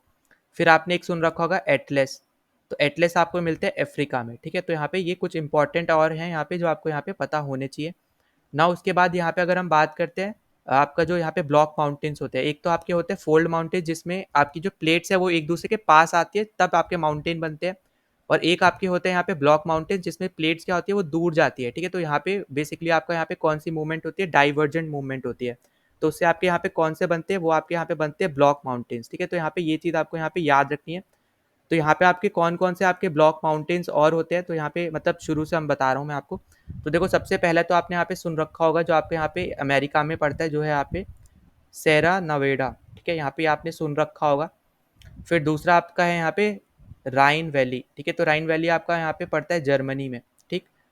तो यहाँ पे उसके बाद नेक्स्ट आपने यहाँ पे सुन रखा होगा वोगस, वोगस आपका पड़ता है फ्रांस में, ठीक है। ये यूएस, ये जर्मनी और ये फ्रांस। तो यहाँ पे ये कुछ एग्जांपल है आपके यहाँ पे किसके, ब्लॉक माउंटेन्स के, ठीक है। तो यहाँ पे करेक्ट ऑप्शन होने वाला माउंट फूजी, उसके यहाँ पे ये मिलता है आपको जापान में, हाईएस्ट पीक है जापान की है, और हॉन्शू आइलैंड पे आपको देखने को मिलता है, और ये फोल्ड माउंटेन नहीं है। अब हम बात करते हैं इस पर्टिकुलर क्वेश्चन की। तो यहाँ पे इस क्वेश्चन में आपसे यहाँ पे पूछ रखा है, which one of the following is the narrow belt parallel to the Shivalik foothills where streams and rivers coming from the mountain deposit heavy material of rocks and boulders, ठीक है। अब देखो यहाँ पे ना आपको बस इतना करना था, यहाँ पे फुट हिल्स वेयर के बाद ना यहाँ पे रुक जाना था और यहाँ से पढ़ना था इस क्वेश्चन को, ठीक है। अगर आप मान लो यहाँ पे streams and reverse coming from the mountain deposit heavy material of rocks and boulders अगर आप पढ़ते, तो यहाँ पे बेसिकली इन चारों में से एक की ये डायरेक्ट स्टेटमेंट है, ठीक है। यहाँ पे बेसिकली यही यहाँ पे बताता है, ठीक है। तो यहाँ पे किसकी करेक्ट स्टेटमेंट है, तो आपका आंसर होगा यहाँ पे भाबर, ठीक है। और यहाँ पे भाबर ही क्या है आपका, भाबर ऐसी जगह है जहाँ पे जो रिवर्स है और जो स्ट्रीम्स है वो यहाँ पे माउंटेनियस रीजन से आती है, और यहाँ पे अपने साथ डिपॉजिट्स लेके आती है रॉक्स का और बोल्डर्स का, ठीक है। तो यही आपकी क्या है, यहाँ पे इसकी स्टेटमेंट है, ठीक है। यही आप बोल सकते हो इसकी एक्सप्लेनेशन है। और फिर आपको यहाँ पे देखो, मैं बाकी भी आपको बता दे रहा हूँ। जैसे ये तो आप क्या हो गया यहाँ पे भाबर, ठीक है। भाबर के साउथ साउथ में आपको यहाँ पे देखने को मिलता है तेराई, ठीक है। अब इसको आप TERAI भी लिख सकते हो, TARAI भी लिख सकते हो, ठीक है। और तेराई में ही आपको यहाँ पे कंपोज होते हैं, यहाँ पे बेसिकली आपके यहाँ पे भांगर और खादर, ठीक है। तो भांगर क्या है आपका यहाँ पे ओल्ड एलुवियल सॉइल है, ठीक है। तो ये आपका क्या है ओल्ड एलुवियल सॉइल, और ये आपका है न्यू एलुवियल सॉइल। तो यहाँ पे ये तो दोनों चीज़ें आपको यहाँ पे याद रहनी चाहिए, ठीक है। तो यहाँ पे मैं एलुवियल भी लिख दे रहा हूँ ताकि आपको यहाँ पे कोई कंफ्यूजन ना हो, ठीक है। तो ये आपको मिलता है यहाँ पे ओल्ड एलुवियल सॉइल है आपका यहाँ पे, और खादर आपका है न्यू एलुवियल सॉइल, ठीक है। और जैसे आपको पता होगा कि जैसे मान लो ये आपकी रिवर है, ठीक है। तो रिवर के पास वाला एरिया जो होता है ना, ये आपको मिलता है खादर में, ठीक है। मतलब कि यहाँ पे होता है न्यू एलुवियल सॉइल। इस तरफ मतलब दोनों तरफ आपको मिलेगा न्यू एलुवियल सॉइल। वहीं पे थोड़ा सा आप दूर जाओगे तो आपको मिलता है भांगर, ठीक है, जो कि आपका होता है ओल्ड एलुवियल सॉइल। तो आपको यहाँ पे बस इतनी चीज़ें आपको यहाँ पता होना चाहिए कि यहाँ पे तेराई जो है आपको यहाँ पे कंपोज करता है यहाँ पे इन दोनों को ही, और आपको जो आपका न्यू एलुवियल सॉइल है वो आपको देखने को मिलेगा बहुत ज़्यादा पास में आपके रिवर एरियाज से, और आपको यहाँ पे जो भांगार है ये आपको देखने को मिलेगा बहुत ज़्यादा दूर, ठीक है, रिवर एरिया से। और यहाँ पे ज़्यादा फर्टाइल कौन सा होता है, ऑब्वियस सी बात है खादर होगा, उसके बाद आपका यहाँ पे भांगार होगा, ठीक है। तो यहाँ पे ये आपको यहाँ पे बस पता होना चाहिए, और यहाँ पे करेक्ट ऑप्शन आपका होने वाला है भाबर, क्योंकि यहाँ पे डायरेक्ट ही स्टेटमेंट आपको दे दिया, वही एक्सप्लेनेशन आपको दे दिया, बस आपको ये पता होना चाहिए था। क्योंकि आपको जो ये एक्स्ट्रा चीज़ दे रखी है शिवालिक के पास कौन से फुट हिल्स के पास ये मिलता है, तो ये बस एक एक्स्ट्रा चीज़ है जो आपको यहाँ पे एज अ स्टैटिक जी के आपको पता होना चाहिए, ठीक है। तो यहाँ पे आपका सी ऑप्शन करेक्ट। अगले क्वेश्चन पे चलते हैं। तो अगला क्वेश्चन आपसे यहाँ पे पूछा है कि in which one of the following layers of the atmosphere all weather phenomenon occur, ठीक है। तो ये आपका डायरेक्टली स्टैटिक बेस्ड क्वेश्चन है, और आपको पता होगा कि यहाँ पे आपकी जो क्लाउड्स होते हैं कौन से लेयर पे आपको यहाँ पे देखने को मिलते हैं, तो वो आपकी होती है ट्रोपोस्फेयर। वहीं पे आपको यहाँ पे देखने को मिलेगा जितने भी आपके यहाँ पे वेदर फिनोमिनन होते हैं वो सब भी, ठीक है। तो यहाँ पे एक तो आपको ये चीज़ पता होनी चाहिए। अब देखो यहाँ पे आपको पता होना चाहिए कि आपकी जो लेयर्स है वो कितनी है यहाँ पे, ठीक है। तो यहाँ पे बेसिकली आपको पता होना चाहिए लेयर्स ऑफ एटमॉस्फेयर, ठीक है, क्योंकि यहाँ पे आपको यही क्वेश्चन आ रखा है, ये सीडीएस में भी यही सेम चीज़ आती है, यहाँ पे एनडीए में भी ये चीज़ पूछ रखी है, ठीक है। तो देखो लेयर्स ऑफ एटमॉस्फेयर आपकी यहाँ पे होती है 5 लेयर्स होती है, और आप इसको कैसे याद रख सकते हो, आप ऐसे याद रख लेना TSM और फिर TE, ठीक है। तो आप देखो TSM बेसिकली यहाँ पे कोई एक टीम है, किसी गेमिंग टीम है, पता नहीं कोई ऐसे याद मुझे याद है, तो इसलिए मैंने यहाँ पे इसको आपको शॉर्टकट बता रहा हूँ, ठीक है। तो TSM और उसका TE बस आप एक्स्ट्रा याद रख लेना। अब यहाँ पे देखो किस तरीके से अरेंज आपको यहाँ पे कर रखा है, ये आपकी अरेंज है अर्थ के यहाँ पे सरफेस से लेके ऊपर तक, ठीक है। मतलब कि यहाँ पे पहले आपका यहाँ पे आता है ट्रोपोस्फेयर, ठीक है, जो आपके अर्थ के पास होता है, ठीक है। तो यहाँ पे पहले तो आता है ट्रोपोस्फेयर, फिर उसके बाद क्या आता है आपके पास स्ट्रेटोस्फेयर आता है, उसके बाद आपके पास आता है मीजोस्फेयर, फिर आपके पास यहाँ पे थर्मोस्फेयर, जिसको हम लोग और क्या बोलते हैं, हम लोग इसको बोलते हैं आइनोस्फेयर भी, ठीक है। तो यहाँ पे ये भी याद रखना। और उसके बाद आपका लास्ट में आता है आपके एक्सोस्फेयर, जो आपका बहुत ज़्यादा दूर होता है अर्थ के सरफेस से, ठीक है। तो यहाँ पे इस तरीके से मुझे याद है, तो मैंने आपको यहाँ पे ये शॉर्टकट बता रखा है, तो आप इस तरीके से भी याद कर सकते हो, बाकी आप अपनी मर्जी से भी अपने शॉर्टकट बना सकते हो, उससे याद कर लेना, ठीक है। अब देखो यहाँ पे दूसरी चीज़ जो यहाँ पे मैं बताने वाला हूँ वो है आपकी यहाँ पे जो प्लेन्स के लिए सबसे अच्छी परफेक्ट कंडीशन होती है उड़ने के लिए, वो आपको यहाँ पे देखने को मिलेगी यहाँ पे स्ट्रेटोस्फेयर में, ठीक है। तो प्लेन्स आपको यहाँ पे उड़ते हुए दिखते हैं स्ट्रेटोस्फेयर में। अब यहाँ पे ऑब्वियस सी बात है कुछ छोटे छोटे प्लेन्स भी होते हैं जो आपको देखने को मिलते हैं उड़ते हुए यहाँ पे ट्रोपोस्फेयर में, ठीक है, उसमें कोई दिक्कत नहीं है। पर जो मेन जो बड़े बड़े प्लेन्स होते हैं जहाँ पे आप ट्रैवल कर रहे हो उन सब में, तो वो आपको देखने को मिलेंगे स्ट्रेटोस्फेयर में, ठीक है। उसके बाद अगर आपसे कोई पूछता है सैटेलाइट्स आपको यहाँ पे कहाँ दिखती है, तो वो आपका आंसर होगा यहाँ पे थर्मोस्फेयर, ठीक है। तो यहाँ पे आपको देखने को मिलती है सैटेलाइट्स वगैरह। और वही सेम चीज़ अगर आपसे पूछता है कि ओजोन लेयर आपको कहाँ देखने को मिलती है, वो भी आपका यहाँ पे कहाँ पे होगा, वो भी आपका है यहाँ पे स्ट्रेटोस्फेयर, ठीक है। तो ये इंपॉर्टेंट चीज़ें जो आपसे यहाँ पे पूछी जाती है, तो इनके बारे में भी आपको यहाँ पे पता होना चाहिए, ठीक है। अच्छा अब यहाँ पे लास्ट चीज़ और बता दे रहा हूँ यहाँ पे, ठीक है, यहाँ पे शॉर्टकट ही लिख के मैं समझा रहा हूँ, ठीक है, वापस से। और वो आपका यहाँ पे है कि आपको पता होना चाहिए कि इनकी हाइट कितनी है, अप्रॉक्स हाइट जैसे हम लोग बात करते हैं, तो ट्रोपोस्फेयर की अप्रॉक्स हाइट होती है यहाँ पे 18 किलोमीटर, ठीक है, जो कि आपकी होती है यहाँ पे इक्वेटर पे, ठीक है, ये आपकी है इक्वेटर पे। और वहीं अगर हम पोल्स पे बात करते हैं तो पोल्स पे इसकी हाइट होती है 8 की, ठीक है, 8 आप बोल सकते हो 8 किलोमीटर, ठीक। अब उसके बाद अगर हम यहाँ पे बात करते हैं स्ट्रेटोस्फेयर की, तो स्ट्रेटोस्फेयर की अप्रॉक्स हाइट होती है यहाँ पे 50 किलोमीटर, ठीक है। अब यहाँ पे ये दोनों ही है, ठीक है, तो इससे आप कंफ्यूज मत होना। उसके बाद आपकी मीजोस्फेयर की आपकी हाइट होती है यहाँ पे 80 किलोमीटर की, ठीक है, और थर्मोस्फेयर की आपकी होती है 640 किलोमीटर।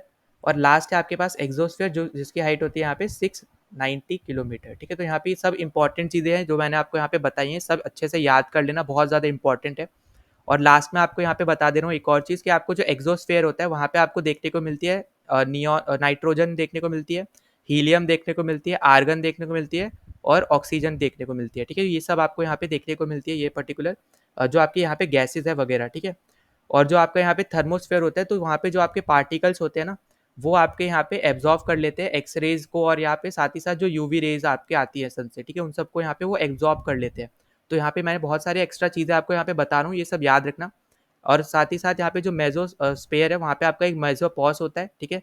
और यहाँ पे जो आपका ट्रोपोस्फेयर है वहाँ पे आपको ट्रोपोपॉज देखने को मिलता है, ठीक है। तो यहाँ पे ये चीज़ आपको यहाँ पे याद रखनी है। नाउ अगले क्वेश्चन पे चलते हैं। तो अगला क्वेश्चन आपको यहाँ पे दे रखा है कि which one among the following pairs of mines and mineral is not correctly match, ठीक है। तो एक तरफ आपको यहाँ पे माइंस दे रखी है, ये आपके नाम है, और एक तरफ आपको यहाँ पे मिनरल दे रखे हैं, आपको बताने की कौन सा यहाँ पे करेक्टली मैच नहीं है, ठीक है, नॉट पूछा है। तो देखो पहले हम लोग यहाँ पे बात कर लेते हैं पहले वाले की, जो आपका यहाँ पे बाइल लाडिला, और ये बेसिकली आपका यहाँ पे करेक्ट है, ये आपकी आयरन और माइन ही है, और ये आपको देखने को मिलती है कहाँ पे, छत्तीसगढ़ में, ठीक है। तो ये आपको यहाँ पे याद रखना है, ये आपको कहाँ देखने को मिलती है, छत्तीसगढ़ में।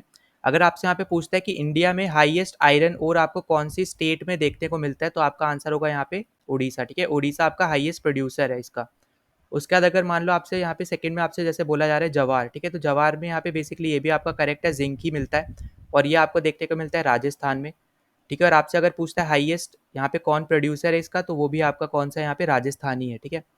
नेक्स्ट आपका यहाँ पे दे रखा है घटशिला, और ये आपका कॉपर से रिलेटेड है, ये भी आपका एकदम करेक्ट स्टेटमेंट है, और ये आपको देखने को मिलती है झारखंड में, ठीक है। तो यहाँ पे ये सब के बारे में थोड़ा बहुत आपको आइडिया होना चाहिए। मैं मान रहा हूँ यहाँ पे ये क्वेश्चन, इस टाइप के क्वेश्चन बहुत रेयरली आते हैं, और साथ ही साथ ये इतना ज़्यादा आसान भी नहीं है, ठीक है, याद करना भी, तो वो चीज़ मैं मान रहा हूँ। पर थोड़ा बहुत आप बस आप ऊपर ऊपर से यहाँ पे मैप के थ्रू आप इजीली यहाँ पे आप याद भी रख सकते हो, ठीक है। माइंस, तो माइंस अगर जितनी भी हैं तो यहाँ पे आप मैप के थ्रू उनको याद करने की ट्राई करना, ठीक है। तो यहाँ पे आपका झारखंड में आता है, और ये इसमें अगर आपसे पूछता है कि मैक्सिमम आप बोल सकते हो हाईएस्ट प्रोड्यूसर कौन सा है, तो आपका होने वाला है यहाँ पे एमपी, ठीक है। तो यहाँ पे ये हम लिख रहे हैं हाईएस्ट प्रोड्यूसर, हम लोग लिख रहे हैं, ठीक है। तो हाईएस्ट प्रोड्यूसर हम लोग यहाँ पे लिख रहे हैं। अब उसके बाद आपसे यहाँ पे बोला है कि कुद्रमुख जो है यहाँ पे वो बेसिकली बॉक्साइट से रिलेटेड है, तो ये गलत हो जाएगा, ठीक है। यहाँ पे ये क्या गलत है, क्योंकि ये आपका रिलेटेड है आयरन ओर से, ठीक है। तो ये चीज़ आपको यहाँ पे याद रखनी है। और दूसरा अगर आपसे पूछता है कि ये कहाँ पे है, तो ये आपको मिलेगा कर्नाटका में, ठीक है, कर्नाटका में आपको यहाँ पे ये देखने को मिलेगा। अब यहाँ पे किससे रिलेटेड है, तो ये आपका जैसे मैंने आपको बताया कि आयरन ओर से रिलेटेड है, ठीक है। और दूसरी चीज़ अगर आपसे पूछता है कि बॉक्साइट, ठीक है, क्योंकि आपसे यहाँ पे बोल रखा है बॉक्साइट, आयरन ओर का हम ऑलरेडी बता चुके हैं यहाँ पे हम लोग कि उड़ीसा में है। अब अगर आपसे पूछता है कि बॉक्साइट का हाईएस्ट आप बोल लो प्रोड्यूसर कौन है, तो वो भी आपका कौन सा है, यहाँ पे उड़ीसा ही है। और वहाँ पे एक माइन है जिसका नाम है पंचपतमली, पंचपतमली, ठीक है। तो यहाँ पे ये पर्टिकुलर आपकी यहाँ पे एक माइन है जो आपकी ओडिशा में ही है, और ओडिशा ही आपका हाईएस्ट प्रोड्यूसर है आयरन ओर का भी, बॉक्साइट का भी, जो जो यहाँ पे आपको यहाँ पे देख रखा है। तो मैंने आपको यहाँ पे सब चीज़ समझा दी है। तो आपसे नॉट पूछा है तो आपका डी ऑप्शन यहाँ पे करेक्ट हो जाएगा। ना अगले क्वेश्चन पे चलते हैं। तो अगला क्वेश्चन आपसे यहाँ पे पूछ रहा है कि consider the following statement about physical features of India, ठीक है। तो आपसे पहली स्टेटमेंट आपको यहाँ पे क्या दे रखी है, तो पहली स्टेटमेंट आपको यहाँ पे दे रखी है the southern point of the peninsular plateau is formed by Nilgiri hills where the eastern and western ghats meet, ठीक है। तो यहाँ पे ये एकदम करेक्ट स्टेटमेंट आपकी है, क्योंकि जो आपके यहाँ पे नीलगिरी हिल्स है यहाँ पे तभी यहाँ पे बन रहे हैं जहाँ पे आपकी बेसिकली ईस्टर्न घाट्स और वेस्टर्न घाट, ठीक है, दोनों यहाँ पे जहाँ पे मीट करते हैं, ठीक है। तो यहाँ पे पहली स्टेटमेंट तो आपकी एकदम ही करेक्ट है। दूसरा आपसे बोल रहा है the Cardamom Hills may be regarded as the continuation of the Eastern Ghat, तो यहाँ पे ये गलत हो जाएगा, क्योंकि वो ईस्टर्न घाट में नहीं है, वो आपकी कहाँ पे, वो वेस्टर्न घाट्स में है, ठीक है। तो यहाँ पे ये चीज़ आपको यहाँ पे याद रखनी है कि जो आपके यहाँ पे हिल्स दे रखे हैं ये आपके कहाँ पे पड़ते हैं, ये आपके पड़ते हैं वेस्टर्न घाट्स में, ठीक है। तो यहाँ पे जो करेक्ट ऑप्शन होने वाला है वो बस आपका पहला वाला ही सही है, और बाकी आपका यहाँ पे गलत दे रखा है, ठीक है। तो आपका यहाँ पे पहला तो सही हो गया, दूसरा गलत है, तो आपका आंसर होगा वन ओनली, ऑप्शन ए यहाँ पे करेक्ट है। अगले क्वेश्चन पे चलते हैं। तो अगला क्वेश्चन आपसे यहाँ पे पूछ रहा है कि which one of the following climatic reason of the world have a typical characteristic of seasonal reversal of wind, ठीक है। तो यहाँ पे आपका करेक्ट आंसर होने वाला है मॉनसून क्लाइमेट, क्योंकि जो मानसून आपका जो क्लाइमेट है, ठीक है, यहाँ पे मैं समझा दे रहा हूँ क्यों है इसका आंसर यहाँ पे। तो देखो जब आपका यहाँ पे जब समर होता है, ठीक है, तो यहाँ पे जो आपकी मॉइस्ट एयर होती है, ठीक है, जो आपकी मॉइस्ट एयर होती है, तो ये आपकी आती है कहाँ से, ओशन से आती है आपकी लैंड पे, ठीक है, ओशन टू लैंड आती है, और इसकी वजह से आपकी यहाँ पे हैवी रेनफॉल आपको यहाँ पे देखने को मिलती है, ठीक है, हैवी रेनफॉल आपको यहाँ पे देखने को मिलती है।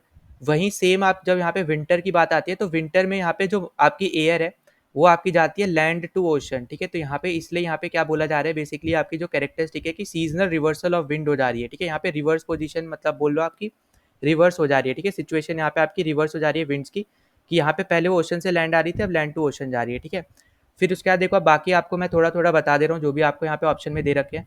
तो सबसे पहले हम यहाँ पे बात कर लेते हैं आपकी जो ब्रिटिश टाइप क्लाइमेट है इसके बारे में। तो बेसिकली ब्रिटिश टाइप क्लाइमेट का मतलब क्या होगा, आपको यहाँ पे बोला जा रहा है टेम्परेट मैरीटाइम क्लाइमेट के बारे में, ठीक है। तो यहाँ पे बेसिकली बात किसके बारे में की जा रही है, कौन से टाइप के बारे में, क्लाइमेट के बारे में की जा रही है, टेम्परेट मैरीटाइम क्लाइमेट, ठीक है। तो ये आपको यहाँ पे याद रखना है। अब यहाँ पे अगर हम बात करते हैं तो इसमें ना आपको बहुत कम वेरिएशन देखने को मिलेंगे, ठीक है, लेस टेम्परेचर वेरिएशन आपको यहाँ पे देखने को मिलते हैं, ठीक है। तो इसलिए यहाँ पे ये पर्टिकुलर क्वेश्चन में आपका इस पर्टिकुलर क्वेश्चन का तो ये आंसर होने नहीं वाला। फिर यहाँ पे नेक्स्ट पे चलते हैं, मेडिटेरियन के बारे में हम बात करते हैं। तो मेडिटेरियन देखो हमने ऑलरेडी यहाँ पे सीडीएस में मैंने आपको यहाँ पे बता रखा है, जो मैंने यहाँ पे वीडियोस बनाए थे उसके अकॉर्डिंग। तो यहाँ पे आपको देखने को मिलता है hot dry winter, sorry hot dry summer, ठीक है। तो यहाँ पे याद रखना है ये चीज़, ये इंपॉर्टेंट है। और माइल्ड वेट विंटर, ठीक है। तो ये दो टाइप के आपको यहाँ पे सीजन देखने को मिलते हैं, हॉट ड्राई समर और माइल्ड वेट विंटर। और यहाँ पे ना के बराबर सीजनल वेरिएशन होता है, तो ये भी आपका आंसर नहीं होने वाला है, ठीक है। उसके बाद आपका यहाँ पे नेक्स्ट आपसे बोल रहा है चाइना टाइप क्लाइमेट। तो देखो चाइना टाइप क्लाइमेट का मतलब हो गया आपका यहाँ पे कॉन्टिनेंटल क्लाइमेट, ठीक है, कॉन्टिनेंटल क्लाइमेट। ठीक, अब कॉन्टिनेंटल क्लाइमेट आपका बेसिकली क्या होता है, जहाँ पे बहुत ही एक्सट्रीम टेम्परेचर वेरिएशन आपको यहाँ पे देखने को मिलता है समर से विंटर में, ठीक है। यहाँ पे जैसे आपने देखा होगा कि यहाँ पे जो आपका चाइना है, ठीक है, यहाँ पे जैसे तिब्बत साइड में अगर आप जाओ तो यहाँ पे अलग टेम्परेचर होता है, ठीक है, नेगेटिव में टेम्परेचर होता है। वहीं पे आप अगर जहाँ पे मैक्सिमम लोग रह रहे हैं चाइना के, ठीक है, उस वाले कोस्ट पे जाओगे तो वहाँ पे आपको देखने को मिलेगा कि बहुत ज़्यादा आपको गर्मी देखने को मिल सकती है, या फिर आप बोल लो कि उसके कंपैरिजन में तिब्बत वाले एरिया के कंपैरिजन में बहुत अलग टेम्परेचर आपको यहाँ पे देखने को मिलेगा। तो जो आपका यहाँ पे टेम्परेचर वेरिएशन है आपका यहाँ पे चाइना में बहुत ज़्यादा है, ठीक है। तो यहाँ पे ये भी आपका आंसर नहीं होने वाला है, क्योंकि आपसे यहाँ पे विंड के बारे में बात की जा रही है और विंड आपकी यहाँ पे रिवर्सेबल नहीं होती है, ठीक है। सिर्फ और सिर्फ आपके यहाँ पे मानसून क्लाइमेट आपका यहाँ पे इस पर्टिकुलर ऑप्शन में आपका आंसर है, जो जिसपे जो आपकी विंड है वो यहाँ पे क्या होती है, रिवर्सेबल होती है, ठीक है। तो यहाँ पे मैंने आपको बताया भी यहाँ पे कि कैसे हो रही है और क्या होता है इससे, ठीक है। तो आपका आंसर होने वाला है डी ऑप्शन। ना अगले क्वेश्चन पे चलते हैं। तो अगला क्वेश्चन में आपसे यहाँ पे पूछा जा रहा है कि how many of the following pairs of specialized agriculture and its product are correctly match, ठीक है। तो देखो पहली चीज़ यहाँ पे आपको दे रखी है एपीकल्चर। अब एपीकल्चर बेसिकली क्या होता है, जो आपका यहाँ पे बीज से रिलेटेड होता है, मतलब कि आप यहाँ पे बीज को बचा के रखते हो और यहाँ पे आप प्रोडक्शन करते हो बीज से रिलेटेड प्रोडक्ट का, ठीक है। यहाँ पे जैसे आपका यहाँ पे एग्जांपल क्या होगा, यहाँ पे आपको दे ही रखा है हनी, ठीक है। तो यहाँ पे जो भी बीज होते हैं, बीज के मदद से आप जो भी प्रोडक्ट बनाते हो, बीज से रिलेटेड कोई भी प्रोडक्ट बना रहे हो, तो उसको हम लोग बोलते हैं एपीकल्चर, ठीक है, जिसपे आपका हनी भी आता है। तो यहाँ पे पहला स्टेटमेंट आपका यहाँ पे करेक्ट है। दूसरा आपको दे रखा है सेरीकल्चर, जो कि आपका यहाँ पे सिल्क बनाता है, ये भी आपका करेक्टेड है। क्योंकि यहाँ पे करेक्ट क्यों है, क्योंकि यहाँ पे बेसिकली आप यहाँ पे क्या करते हो, आप कल्टीवेशन करते हो सिल्क वॉर्म की, ठीक है। तो सिल्क वॉर्म की हेल्प से ही आप यहाँ पे सिल्क बनाते हो, ठीक है। तो यहाँ पे आपको ये भी याद रखना है कि इसको हम लोग क्या बोलते हैं, सेरीकल्चर बोलते हैं। फिर थर्ड में आपको दे रखा है silviculture is related to forestry, ठीक है। मतलब उसका आपका बोल लो कि आपका प्रोडक्ट है फॉरेस्ट्री, और ये एकदम करेक्ट स्टेटमेंट है, क्योंकि आप यहाँ पे क्या करते हो, आप यहाँ पे कल्टीवेशन ऑफ ट्री करते हो, ठीक है। तो यहाँ पे इसलिए ये किससे रिलेटेड है, फॉरेस्ट्री से रिलेटेड है। तो आपकी तीसरी कंडीशन भी ट्रू है। उसके बाद आपको लास्ट पे दे रखा है viticulture is related to grapes, ठीक है। तो बेसिकली देखो यहाँ पे जो विटीकल्चर होता है, ये आपका बेसिकली यूज होता है वाइन इंडस्ट्री में, ठीक है। यहाँ पे पहले तो आपको ये याद रखना है। दूसरा यहाँ पे ग्रेप्स के बारे में जो बात की जा रही है, तो बेसिकली यहाँ पे बात की जा रही है आपकी जो वाइन होती है जो ग्रेप्स से बनती है, ठीक है। मतलब कि यहाँ पे बेसिकली बात की जा रही है ग्रेप वाइन्स की, ठीक है। जो भी वाइन आपकी ग्रेप्स से बनती है उसके बारे में यहाँ पे बात की जा रही है, और ये यूज़ होती है आपकी यहाँ पे वाइन इंडस्ट्री में। तो आपकी फोर्थ कंडीशन में यहाँ पे क्या करेक्ट स्टेटमेंट है। तो आपके चारों ही यहाँ पे करेक्ट है। आपसे यही पूछा था कि कितने यहाँ पे करेक्टली मैच है, तो आपके चारों ही सही मैच है और ए ऑप्शन यहाँ पे आपका करेक्ट हो जाएगा। सो अगले क्वेश्चन पे चलते हैं। तो अगला क्वेश्चन में आपसे यहाँ पे पूछा जा रहा है कि which one of the following crops is generally benefited by the rain caused by western disturbance in India, ठीक है। तो देखो सबसे पहले तो हम लोग यहाँ पे बात कर लेते हैं वेस्टर्न डिस्टर्बेंस की।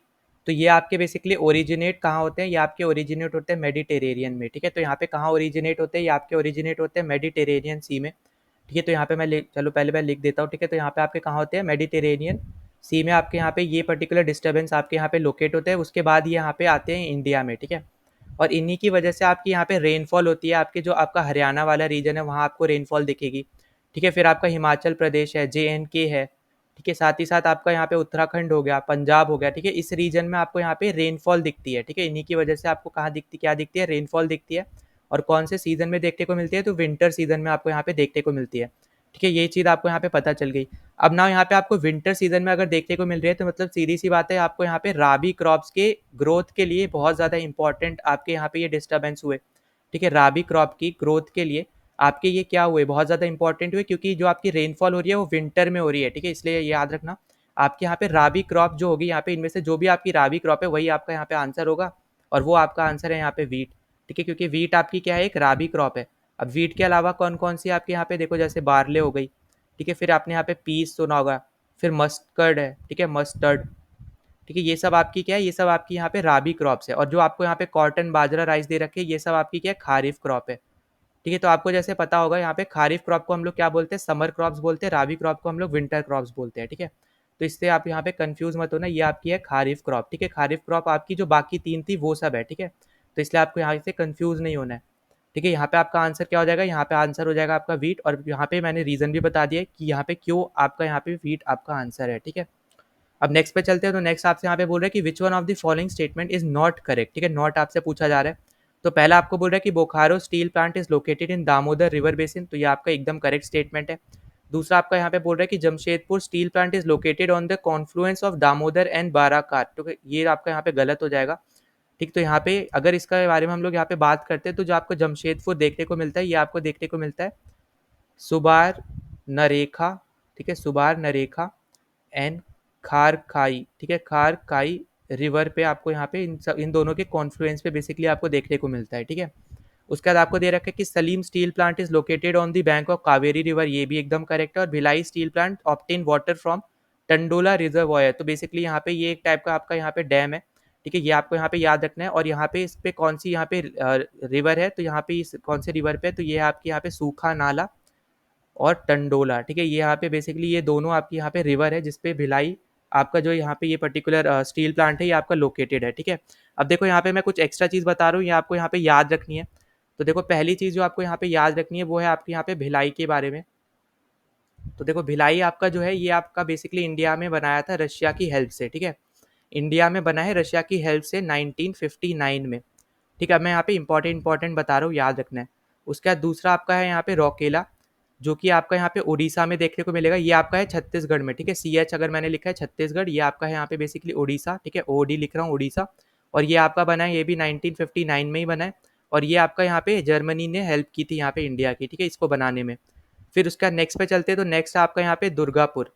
ठीक है, दुर्गापुर आपको कहाँ पे देखने को मिलेगा, ये मिलेगा आपको यहाँ पे वेस्ट बंगाल में। और ये आपका यहाँ पे बेसिकली इस पे किसने मदद की थी, तो आप यहाँ पे मदद की थी यहाँ पे ये आपका जो यूनाइटेड किंगडम है उसने। और ये भी आपका 1959 में बना है। ठीक है, अब यहाँ पे ये तीनों 1959 में बने हैं, तो आपसे यहाँ पे ऐसे भी पूछा जा सकता है, ये तीन ऑप्शन में दे देगा और एक आपको दे देगा बुखारो। ठीक है, तो बुकारो आपको यहाँ पे दे देगा। ये सब आपके स्टील प्लांट ही हैं बेसिकली। ठीक है, ये कहाँ है आपका, ये है आपका यहाँ पे झारखंड में। ठीक, तो यहाँ पे जो फर्स्ट ऑप्शन दे रखा था बुखारो का ही, तो ये आपका कहाँ है, झारखंड में ही है। और ये बेसिकली यहाँ पे किसने मदद की थी, यहाँ पे रशिया ने मदद की है यहाँ पे इंडिया की इसको बनाने में। और ये बना था आपका 1964 में। ठीक, तो आपको ऐसे दे देगा चार ऑप्शन, ये दे देगा और ये तीन दे देगा। आपको बोलना बताना होगा कि यहाँ पे कौन से अलग अलग बने थे, या फिर आपसे पूछ लिया जाएगा कि कौन सा किसकी हेल्प से बना था। ठीक है, तो इसलिए मैंने आपको ये भी बता दिया, कहाँ पे प्रेजेंट है ये भी बता दिया है। और इस क्वेश्चन के थ्रू आपको यहाँ पे पता चल गया कि वो कौन से रिवर पे भी सिचुएटेड है। ठीक है, तो ये सब आपके यहाँ पे नोट्स हो गए, जरूर यहाँ पे लिख लेना ये सब चीज़ों को। अगले क्वेश्चन पे चलते हैं। तो अगला क्वेश्चन आपसे बोल रहा है कि which one of the following pair of city and industry is not correctly match. ठीक है, तो नॉट के बारे में यहाँ पे पूछा जा रहा है। तो पहला आपको दे रखा है कि यहाँ पे सहारनपुर पेपर इंडस्ट्री है वहाँ पे, इसलिए फेमस है। तो यहाँ पे एकदम करेक्ट है कि जो आपका सहारनपुर है बेसिकली वो यहाँ पे ज़्यादा फेमस ही इसलिए है क्योंकि यहाँ पे पेपर इंडस्ट्री है। ठीक है, तो यहाँ पे ये आपका कहाँ पे पड़ता है, यूपी में पड़ता है सहारनपुर। उसका चंदेरी की बात करते हैं, तो यहाँ पे टेक्सटाइल इंडस्ट्री की वजह से फेमस है, और स्पेसिफिकली कॉटन टेक्सटाइल इंडस्ट्री की वजह से फेमस है। ठीक है, तो यहाँ पे ये कहाँ पे मिलेगा आपको चंदेरी, ये आपको मिलता है यहाँ पे MP में। फिर हम बात करते हैं भदोई की, तो ये आपका फेमस है यहाँ पे कारपेट इंडस्ट्री के लिए, ये भी एकदम करेक्ट है, और ये आपको मिलेगा यूपी में। ठीक है, फिर लास्ट आपको दे रखा है रानीगंज, जो आपको मिलता है यहाँ पे वेस्ट बंगाल में। और ये बेसिकली यहाँ पे आयरन और स्टील इंडस्ट्री के लिए फेमस नहीं है, ये आपका फेमस है कोल फील्ड्स के लिए। ठीक है, तो यहाँ पे ये चीज़ आपको यहाँ पे याद रखनी है। और आयरन एंड स्टील इंडस्ट्री के लिए कौन सा फेमस है, तो वो आपका फेमस है यहाँ पे जमशेदपुर। ठीक है, तो ये कौन सा यहाँ पे फेमस है, जमशेदपुर फेमस है। और ये आपको देखने को मिलता है झारखंड में। ठीक है, ये आपको कहाँ पे देखने को मिलता है, ये मिलता है आपको यहाँ पे झारखंड में। ठीक है, तो यहाँ पे इतनी चीज़ आपको यहाँ पे याद रखनी है ज़रूरी है। ठीक है ना, अगले क्वेश्चन पे चलते हैं। तो अगला क्वेश्चन आप पे बोल रहा है कि consider the following statement about a river. ठीक है, तो यहाँ पे उसके कुछ चीज़ें बताई हैं उस पर्टिकुलर रिवर के बारे में, हमें रिवर पहचाननी है। तो यहाँ पे बोल रखा है the river originates in the Hindu Kush mountain range. ठीक है, अगर देखो यहाँ पे बस इतनी सी चीज़ आपको यहाँ पे पता हो, तो आप यहाँ पे डायरेक्टली इंदस तो एटलीस्ट हटा सकते हो, क्योंकि आपको पता होगा इंदस आपकी कहाँ पे होती है, इंदस आपकी निकलती है लेक मानसरोवर से, जो कि आपका यहाँ पे तिब्बत रीजन में है। ठीक है, तो यहाँ पे ये कहाँ पे आपका यहाँ पे तिब्बत रीजन में है। और आपको मैंने यहाँ पे CDS वाले में भी बेसिकली बता रखा है वैसे तो, कि अगर आपसे यहाँ पे कोई पूछता है कि आपकी यहाँ पे जो इंदस रिवर की हाईएस्ट आप बोल लो या फिर लार्जेस्ट आपकी यहाँ पे कौन सी ट्रिब्यूटरी है, तो वो आपकी है यहाँ पे चेनाब। ठीक है, तो यहाँ पे ये याद रखना है। और बाकी फिर आपको बाकी ट्रिब्यूटरीज तो पता ही है, झेलम, चेनाब हो गई, फिर यहाँ पे बियास, रावी, ठीक है, फिर सतलुज, ये सब आपको यहाँ पे पता होनी चाहिए। ठीक है, तो यहाँ पे आप इंदस तो क्लियरली आप हटा सकते थे।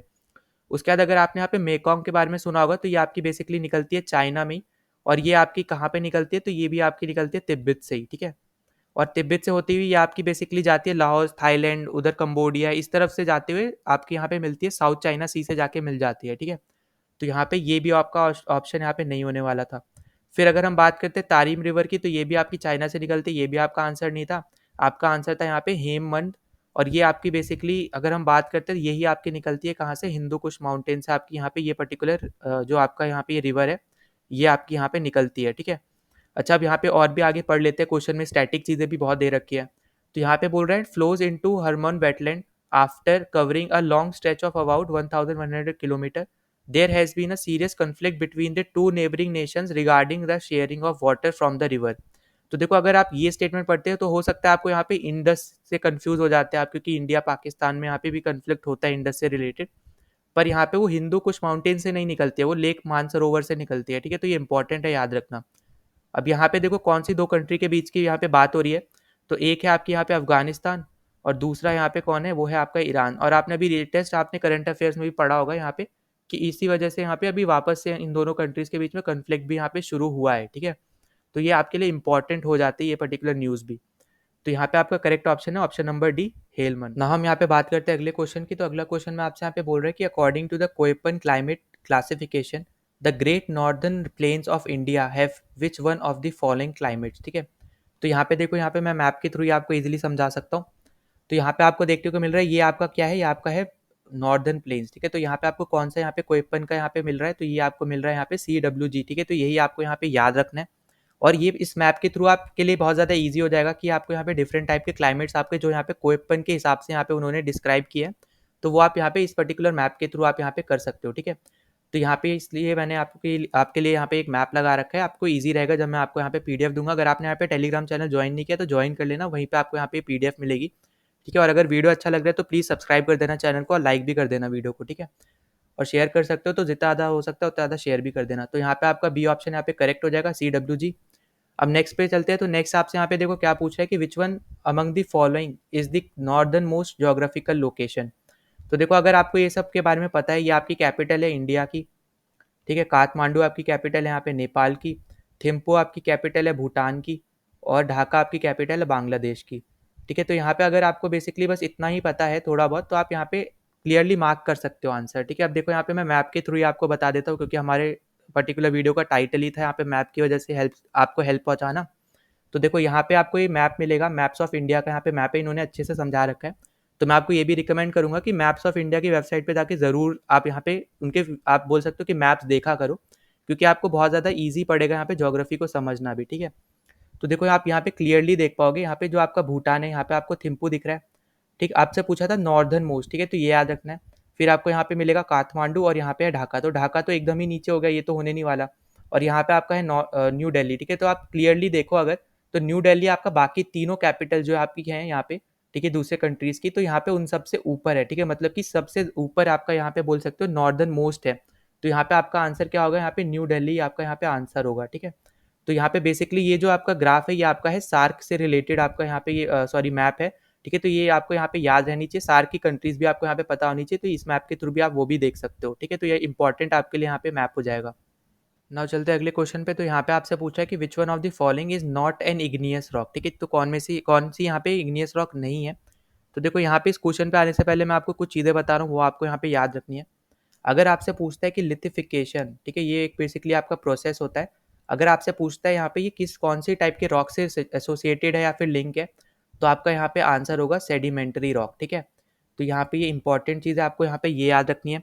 फिर अगर मान लो आपसे यहाँ पे पूछा जाता है अगली चीज़ के बारे में, जो कि आपका यहाँ पे है, हम लोग बात करते हैं लाइनेशन के बारे में। ठीक है, यहाँ पे मैं लिख दे रहा हूँ आपको ताकि पता चल जाए मैं किसके बारे में बात कर रहा हूँ। तो ये आपकी है लाइनेशन, या फिर हम इसी को ही बोलते हैं फोलिएशन। ठीक है, अगर आपसे बोलते हैं ये पर्टिकुलर प्रोसेस आपकी कौन सी रॉक से रिलेटेड है, तो आप यहाँ पे आंसर करोगे मेटामॉर्फिक रॉक। ठीक है, तो मेटामॉर्फिक रॉक से रिलेटेड है आपके यहाँ पे ये पर्टिकुलर प्रोसेस। ठीक है, अच्छा, अब अगर हम यहाँ पे बात करते हैं रॉक साइकिल की, ठीक है, तो यहाँ पे देखो पहले भी मैंने यहाँ पे बता रखा है CDS वाले वीडियोस में भी। तो जैसे फॉर एग्जांपल आपकी यहाँ पे इग्नियस रॉक आई, ठीक है। अब इग्नियस रॉक आपकी कैसे बनती है यहाँ पे वो हम बात करते हैं। तो यहाँ पे देखो मैग्मा होता है, ठीक है।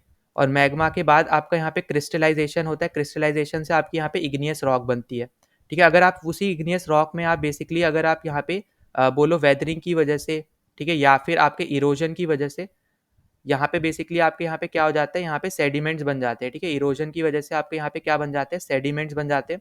और उन्हीं सेडिमेंट्स के यहाँ पे जब सीमेंटेशन और कॉम्पैक्टेशन होता है, मतलब देखो इसका मतलब ही क्या है, लिथिफिकेशन होता है, ठीक है। तो जब यहाँ पे उन सेडिमेंट्स पे लिथिफिकेशन होता है तो वो आपकी कौन सी रॉक बन जाती है, अभी मैंने आपको यहाँ पे बताई, वो बन जाती है आपकी यहाँ पे सेडिमेंट्री रॉक, ठीक है। और फिर सेडिमेंट्री रॉक पे वापस से जब आप यहाँ पे हीट और प्रेशर करोगे, ठीक है, हीट करोगे या फिर उसको प्रेशर करोगे, प्रेशर उस पर डालोगे, तो वो यहाँ पे क्या बन जाएगी, वो यहाँ पे बन जाएगी मेटामॉर्फिक रॉक, ठीक है। तो यहाँ पे ये पर्टिकुलर चीज़ आपको यहाँ पे याद रखनी है। और फिर मेटामॉर्फिक रॉक को आप वापस से यहाँ पे मेल्ट कर दो, मेल्ट से वो वापस से यहाँ पे मैग्मा बन जाएगा, फिर वापस से ये पूरी साइकिल आपकी बन जाएगी, ठीक है। तो यहाँ पे देखो एक चीज़ याद रखना, ज़रूरी नहीं कि वो इग्नियस से यहाँ पे पहले सेडिमेंट्री बनेगी फिर मेटामॉर्फिक बनेगी, नहीं, ऐसा ज़रूरी नहीं है। इग्नियस से आपकी डायरेक्ट भी मेटामॉर्फिक बन सकती है। आपको डायरेक्ट इग्नियस को अगर आप हीट और प्रेशर में कर दोगे तो आपकी यहाँ पे मेटामॉर्फिक बन जाएगी। मतलब ये जो प्रोसेस है ना, ये इंपॉर्टेंट है, ठीक है।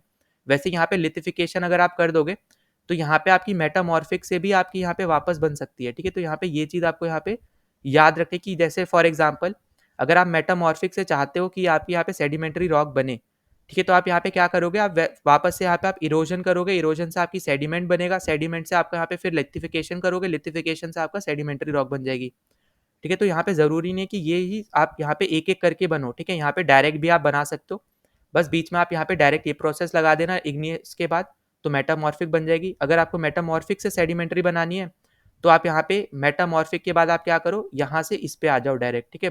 मतलब कि यहाँ पे इरोजन कर दो, इरोजन से सेडिमेंट बनेंगे, सेडिमेंट के बाद लिथिफिकेशन करो, लिथिफिकेशन के बाद फिर वापस से आपकी सेडिमेंट्री रॉक बन जाएगी, ठीक है। तो ये इंपॉर्टेंट चीज़ है, ये याद रखना। फिर वहीं पे अगर सेडिमेंट्री रॉक से अगर आपको यहाँ पे बनाना है इग्नियस रॉक को, तो सेडिमेंट्री को आप यहाँ पे मेल्ट कर दो, मेल्ट से मैग्मा बनेगा, मैग्मा से क्रिस्टलाइजेशन करो, क्रिस्टलाइजेशन से आपकी यहाँ पे क्या बन जाएगी, वापस से इग्नियस बन जाएगी, ठीक है। तो ये इनडायरेक्टली एक दूसरे से कनेक्टेड है, ठीक है। ये मत समझना कि इग्नियस को अगर मान लो मेटामॉर्फिक बनाना है तो आपको हमेशा पहले सेडिमेंट्री बनाना होगा, ऐसा ज़रूरी नहीं है, ठीक है। आप डायरेक्ट भी बना सकते हो, वो मैंने आपको यहाँ पे समझा दिया है, ठीक। तो यहाँ पे देखो आपका आंसर क्या होने वाला है, यहाँ पे तो आपका आंसर है ऑप्शन नंबर बी, जो कि है आपका यहाँ पे स्लेट, ठीक है। तो स्लेट बेसिकली आपका क्या है, एक टाइप का आपका मेटामॉर्फिक रॉक है, ठीक है। ये आपको याद रखना है कि मेटामॉर्फिक रॉक है आपका ये, ठीक। तो यहाँ पे ये चीज़ आपको यहाँ पे याद रखनी है। तो यहाँ पे आपका आंसर हो जाएगा स्लेट, बाकी सब आपके यहाँ पे इग्नियस टाइप की रॉक। नाउ अगले क्वेश्चन पे चलते, तो अगला क्वेश्चन आपसे यहाँ पे पूछ रखा है, which one of the following is the correct sequence of arrangement of the given planets in descending order of their density, ठीक है। तो यहाँ पे डेंसिटी की आपसे बोल रहा है कि डिसेंडिंग ऑर्डर में बताना है। तो हम लोग यहाँ पे जैसे हम जानते हैं कि हमारे पास 8 प्लैनेट्स है, बीच में आपके आती है यहाँ पे एस्ट्रॉइड बेल्ट, शुरू के 4 और लास्ट के 4, ठीक है। तो यहाँ पे आपको पता है कि लास्ट के 4 वालों को हम लोग क्या बोलते हैं, हम लोग बोलते हैं गैस जायंट्स, ठीक है। तो हम लोग क्या बोलते हैं यहाँ पे, इनको हम लोग बोलते हैं गैस जायंट्स, ठीक है। और गैस जायंट के साथ साथ हम इनको और क्या बोलते हैं, हम लोग इनको बोलते हैं हमारे जोवियन प्लैनेट्स, ठीक है। तो आपको यहाँ पे डिफरेंट डिफरेंट टर्म्स दे सकते हैं, इसलिए आपको यहाँ पे ये सब पता होने चाहिए, ठीक है। और लास्ट में 4 कौन से आते हैं, बेसिकली आपका जुपिटर, सैटर्न, नेपच्यून और यूरेनस, ठीक है। तो यहाँ पे ये 4 आपके हैं जो आपके गैस प्लैनेट्स हैं, ठीक है। तो इसलिए इनकी डेंसिटी भी क्या होगी, कम होगी। किन से कम होगी, आपके टेरेस्ट्रियल प्लैनेट से, जो कि हम लोग जिनको बोलते हैं शुरू वाले जो आपके प्लैनेट्स होते हैं, इनको हम लोग क्या बोलते हैं, टेरेस्ट्रियल प्लैनेट्स बोलते हैं, ठीक है। और ये आपके बेसिकली आप मान लो यहाँ पे ये तो हो गए गैस से कंपोज्ड होते हैं, ये आप इनको मान सकते हो सॉलिड गैस सबसे कंपोज्ड होते हैं और इनकी डेंसिटी ज़्यादा होती है, ठीक है। आप ये ऐसे मान के चलना है आपको, क्योंकि यहाँ पे होती ही है इसलिए आपको मान के चलना, ऑब्वियस सी बात है, ठीक है। तो यहाँ पे टेरेस्ट्रियल प्लैनेट्स की यहाँ पे ज़्यादा होती है डेंसिटी एज कम्पेयर टू आपके जो गैस जाइंट्स है उनसे। तो आपको यहाँ पे जो शुरू के 2 ऑप्शन है वहाँ पे तो आपको अर्थ और वीनस ही दिखने चाहिए, ठीक है। तो यहाँ पे जुपिटर दिख रहा है और यहाँ पे जुपिटर दिख रहा है, तो इन दोनों को तो आप ऐसे ही हटा दो। उसके बाद सेकंड चीज़ आपको यहाँ पे पता होनी चाहिए कि जो अर्थ है वो आपकी वीनस से स्लाइटली मैसिव है, ठीक है, पहली चीज़। दूसरी चीज़ जो आपका यहाँ पे जुपिटर है, अगर हम बात करते हैं गैसियस प्लैनेट्स की, तो वो भी आपका यहाँ पे सैटर्न से बड़ा है, ठीक है। तो इसलिए भी यहाँ पे आपको याद रखना है कि ऑप्शन सी आपका यहाँ पे करेक्ट हो जाएगा, क्योंकि अर्थ आपकी वीनस से बड़ी है, फिर यहाँ पे गैसियस है आपके अगले 2, तो जुपिटर आपका सैटर्न से बड़ा है, तो यहाँ पे जुपिटर पहले आएगा। तो ये डी ऑप्शन तो गलत है, आपका सी ऑप्शन इसलिए आपका यहाँ पे सही हो जाएगा, क्योंकि डेंसिटी के अकॉर्डिंग अर्थ सबसे ज़्यादा है इन चारों में, फिर वीनस, फिर जुपिटर, फिर सैटर्न, ठीक है। अगले क्वेश्चन पे चलते हैं। तो अगला क्वेश्चन आपसे यहाँ पे पूछा है कि which one of the following is not a cold current, ठीक है। तो यहाँ पे ये भी आपको ऑलरेडी यहाँ पे सीडीएस वाले पीवाईक्यूज में बता चुका हूँ, इसकी ट्रिक होती है यहाँ पे, इजिली आप याद रख सकते हो। तो देखो सबसे पहले तो आपको यहाँ पे याद रखना है कि कौन कौन सी आपके यहाँ पे डेजर्ट्स हैं, ठीक है। जहाँ जहाँ पे आपकी डेजर्ट्स आपको देखने को मिलेंगी, उसी के साथ साथ आपको कोल्ड करेंट भी देखने को मिलेंगे। जैसे फॉर एग्जाम्पल यहाँ पे मैं बता दे रहा हूँ, जैसे आपने यहाँ पे सहारा का तो नाम सुना ही है ना। तो सहारा के साथ आपको यहाँ पे देखने को मिलता है कैनरीज करंट, ठीक है। तो कैनरीज आपका यहाँ पे कोल्ड टाइप का करंट है, ठीक है। मैं यहाँ पे जितने भी बता रहा हूँ सिर्फ कोल्ड बता रहा हूँ, और आपको यहाँ पे मैं यही बोलूंगा कि सिर्फ और सिर्फ कोल्ड करना, क्योंकि कोल्ड कम है एज कम्पेयर टू आपके यहाँ पे जो आपके हॉट होते हैं उनसे। और आप यहाँ पे सिर्फ कोल्ड करोगे ना तो आपको याद हो जाएगा कि यहाँ पे कौन सा यहाँ पे हॉट करंट होगा, ठीक है। तो जैसे यहाँ पे आपको दे रखा है मैंने यहाँ पे सहारा, तो सहारा के पास चलता है आपका कैनरीज करंट जो कि आपका कोल्ड करंट है। वैसे आपकी एक और डेजर्ट है जो कि आपकी होती है यहाँ पे अफ्रीका में नामीब, ठीक है। तो नामीब के पास आपका चलता है बेंगुएला करंट, ठीक है। तो जो आपको यहाँ पे ऑप्शन में भी दे रखा है, ठीक है। तो यहाँ पे कौन सा चलता है बेंगुएला करंट, मतलब कि ये क्या हो गया आपका, ये तो हो गया कोल्ड करंट। फिर अगर हम यहाँ पे बात करते हैं आटाकामा, आपने डेजर्ट का नाम सुना होगा, ये साउथ अमेरिका में आपको देखने को मिलेगी। और इसके पास यहाँ पे चलता है आपका बेसिकली पेरुवियन करंट, ठीक है, जिसको हम लोग यहाँ पे इन्होंने दे रखा है पेरू करंट, ठीक है। तो ये भी आपका क्या है, कोल्ड करंट ही है, ठीक है। यहाँ पे कंफ्यूज नहीं होना। फिर आपका यहाँ पे एक डेजर्ट है मोहावे डेजर्ट, ये आपका कहाँ पे, ये आपको मिलेगा यूएसए में, और यहाँ पे चलता है आपका कैलिफोर्नियन करंट, ठीक है। तो कैलिफोर्नियन करंट आपका यहाँ पे चलता है। तो यहाँ पे आप क्लियरली देखोगे जहाँ जहाँ पे आपको डेजर्ट्स देखने को मिल रही है, वहाँ पे ही आपको यहाँ पे कोल्ड करंट देखने को मिलेंगे। जैसे अब यहाँ पे ऑस्ट्रेलिया की बात करते हैं, तो ऑस्ट्रेलिया में आपको देखने को मिलती है ऑस्ट्रेलियन डेजर्ट, ठीक है। ऑस्ट्रेलियन डेजर्ट में आपके पास जो करंट यहाँ पे चलता है वो आपका है यहाँ पे वेस्ट ऑस्ट्रेलियन करंट, ठीक है। ये आपको यहाँ पे याद रखना है, वेस्ट ऑस्ट्रेलियन करंट जो है वो आपका यहाँ पे होगा कोल्ड करंट, क्योंकि आपका जो डेजर्ट है ऑस्ट्रेलिया की साइड में वो वेस्टर्न रीजन में पड़ता है, ठीक है। तो यहाँ पे ये याद रखना है। और ज़्यादातर सिटीज़ जो है ऑस्ट्रेलिया की वो आपकी ईस्ट साइड में पड़ती है या फिर साउथ की तरफ आपको ज़्यादा देखने को मिलेंगी, ठीक है। तो यहाँ पे आपको ये चीज़ याद रखनी है, ये आपके हैं कोल्ड करंट। तो यहाँ पे आंसर क्या हो जाएगा, बी हो जाएगा। जो आपका यहाँ पे कोल्ड करंट नहीं है, ये कौन से टाइप का करंट है, ये है आपका हॉट करंट, ठीक है। तो यहाँ पे ये इंपॉर्टेंट चीज़ है, यहाँ पे आपको याद रखनी है। और एक और आपको यहाँ पे याद रखना है, वो आपका यहाँ पे ओशियो, ठीक है, ओयाशियो। तो यहाँ पे ये आपको यहाँ पे याद रखना है, ये भी आपका कोल्ड करंट ही है, ठीक है। तो यहाँ पे आपका आंसर क्या है, ईस्टर्न ऑस्ट्रेलियन करंट आपका यहाँ पे आंसर। हम बात करते हैं अगले क्वेश्चन की। तो अगला क्वेश्चन आपसे यहाँ पे क्या पूछ रहा है कि which one of the following statement is or are correct, ठीक है। तो आपको यहाँ पे बेसिकली अर्थक्वेक से रिलेटेड यहाँ पे आपसे क्वेश्चन पूछा गया, और ऐसा सेम क्वेश्चन हम लोग यहाँ पे सीडीएस के पीवाईक्यूज में भी कर चुके हैं, ठीक है। तो यहाँ पे इसलिए मैं बोल रहा हूँ बार बार आपको कि चाहे आप एनडीए की प्रिपरेशन कर रहे हो, आपको यहाँ पे सीडीएस के और सीएपीएफ के जो भी आपके यहाँ पे टॉपिक्स मैच करते हैं उनके तो एटलीस्ट यहाँ पे पीवाईक्यूज करने चाहिए। वही सेम चीज़ आपका अगर सीडीएस के लिए आप अगर वीडियो देख रहे हो, तो सीडीएस वाले भी यहाँ पे उनको भी एनडीए से रिलेटेड और सीएपीएफ वाले भी क्वेश्चन करने चाहिए, ठीक है, जो भी उनके टॉपिक से मैच कर रहे हैं। तो देखो यहाँ पे अगर हम पढ़ते हैं, पहला आपसे दे रखा है कि hypocentre is the point on the surface of the earth nearest to the focus, ठीक है। तो ये तो आपकी हो गई गलत स्टेटमेंट, क्योंकि आपका हाइपोसेंटर क्या होता है, जैसे मान लो ये आपका एक सरफेस है, ठीक है। अब यहाँ पे जब अर्थक्वेक आया, मान लो यहाँ पे बेसिकली टेक्टोनिक प्लेट्स की मूवमेंट की वजह से आपका यहाँ पे अर्थक्वेक आया, तो यहाँ पे बेसिकली क्या हुआ, ये आपको क्या होता है, ये आपका होता है यहाँ पे फोकस इसको बोलते हैं, और इसी को हम लोग क्या बोलते हैं, हाइपोसेंटर बोलते हैं, ठीक। अब ये तो आपका यहाँ पे सरफेस पे नहीं है, इन्होंने बोला ऑन द सरफेस, ये बेसिकली आपका सरफेस के नीचे है। और इसी के अगर आप सीधा वर्टिकल लाइन खींचते हो, और यहाँ पे अगर हम बात करते हैं इस पर्टिकुलर पॉइंट को हम क्या बोलते हैं, तो इस पॉइंट को हम लोग बोलते हैं एपी सेंटर, ठीक है। ये आपको यहाँ पे याद रखना है। तो बेसिकली इन्होंने हाइपो सेंटर दे दिया है, पर यहाँ पे अगर ये एपी सेंटर देते तो यहाँ पे ये करेक्ट स्टेटमेंट हो जाती, ठीक है। तो आपको ये याद रखना है कि वर्टिकली ऊपर जहाँ पे भी ये आया अर्थक्वेक, उससे वर्टिकली ऊपर आप लाइन खींचो, तो सरफेस पे अर्थ के जो भी पॉइंट बन रहा है उस पॉइंट को हम लोग बोलते हैं एपी सेंटर, ठीक है। तो यहाँ पे आपकी पहली स्टेटमेंट क्या है, आपकी गलत स्टेटमेंट है। दूसरी आपसे बोल रहा है कि velocity of earthquake waves is higher in denser particles, आप बोल रहे हो, या मटेरियल, ठीक है। तो ये आपकी एकदम करेक्ट स्टेटमेंट है। जो आपकी यहाँ पे अर्थक्वेक जो आपकी होती है वेलोसिटी होती है अर्थक्वेक की, अर्थक्वेक वेव्स की, तो बेसिकली आपके यहाँ पे हायर होती है डेंसर मटेरियल्स में, ठीक है। और इससे रिलेटेड आपने यहाँ पे पढ़ भी रखा होगा, पी वेव और एस वेव हमने यहाँ पे बात भी करी थी। तो आपके जो यहाँ पे पी वेव्स होते हैं बेसिकली ये यहाँ पे सॉलिड में भी ट्रैवल कर सकते हैं, लिक्विड में भी कर सकते हैं, और गैसियस मटीरियल्स में भी यहाँ पे कर सकते हैं ट्रैवल, ठीक है। वहीं पे अगर हम यहाँ पे बात करते हैं जो आपकी एस वेव होती है, तो वो सिर्फ और सिर्फ आपकी सॉलिड में यहाँ पे ट्रैवल कर सकती है, ठीक है। तो यहाँ पे मैं लिख भी दे रहा हूँ, ये आपकी पी है, ये आपकी एस है, ठीक है। पी वेव जो आती है इसको हम लोग बोलते हैं बेसिकली प्राइमरी वेव्स, ठीक है। तो ये आपकी यहाँ पे लिक्विड में भी ट्रैवल कर सकती है, गैस में भी कर सकती है, और सॉलिड में भी कर सकती है। वहीं पे जो आपकी एस वेव है, मतलब सेकेंडरी वेव जो है, ये आपकी सिर्फ और सिर्फ सॉलिड वाले मटेरियल में ही ट्रैवल कर सकती है, ठीक है। तो ये आपको यहाँ पे याद रखना है, इससे भी आपको क्वेश्चन बन सकता है। तो आपकी दूसरी तो करेक्ट हो गई। तीसरा आपसे यहाँ पे क्या बोल रहा है कि P waves move faster and are the first to arrive at the surface of the earth. तो यहाँ पे देखो ये भी आपकी क्या है, करेक्ट स्टेटमेंट है। तो सेकंड और थर्ड आपके करेक्ट है और आपका आंसर होने वाला है यहाँ पे बी ऑप्शन 2 एंड 3। तो देखो यहाँ पे जब भी आपका अर्थक्वेक आता है तो सबसे पहले जो वेव आपकी निकलती है वो निकलती है प्राइमरी वेव, मतलब कि पी वेव, ठीक है। और यहाँ पे उसके बाद निकलती है आपकी सेकेंडरी वेव, और उसके बाद आपको यहाँ पे देखने को मिलेगी सरफेस वेव, जिसको हम लोग एल वेव के नाम से जानते हैं, ठीक है, जो कि सबसे ज्यादा डिस्ट्रक्टिव होती है, ठीक है, अर्थक्वेक में सबसे ज़्यादा डिस्ट्रक्टिव होती है। अच्छा, अब यहाँ पे देखो दो चीज़ और याद रख लेना। पहले तो हम लोग स्केल्स के बारे में बात कर लेते हैं। वो आपका यहाँ पे पहला है रिक्टर स्केल और दूसरा होने वाला है आपका यहाँ पे मर्केली स्केल। तो रिक्टर स्केल बेसिकली आपका यहाँ पे क्या बताता है, मैग्नीट्यूड बताता है, ठीक है, मैग्नीट्यूड बताता है अर्थक्वेक का।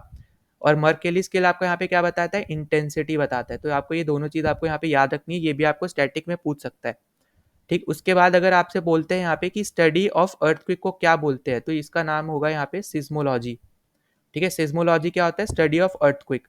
वहीं पे अगर आपसे बोलते हैं कि ऐसा कोई इंस्ट्रूमेंट इंस्ट्रूमेंट जिससे आप यहाँ पे बेसिकली आप यहाँ पे रिकॉर्ड कर पाते हो ये सब एक्टिविटीज को, तो उसको हम लोग बोलते हैं सिस्मोग्राफ, ठीक है।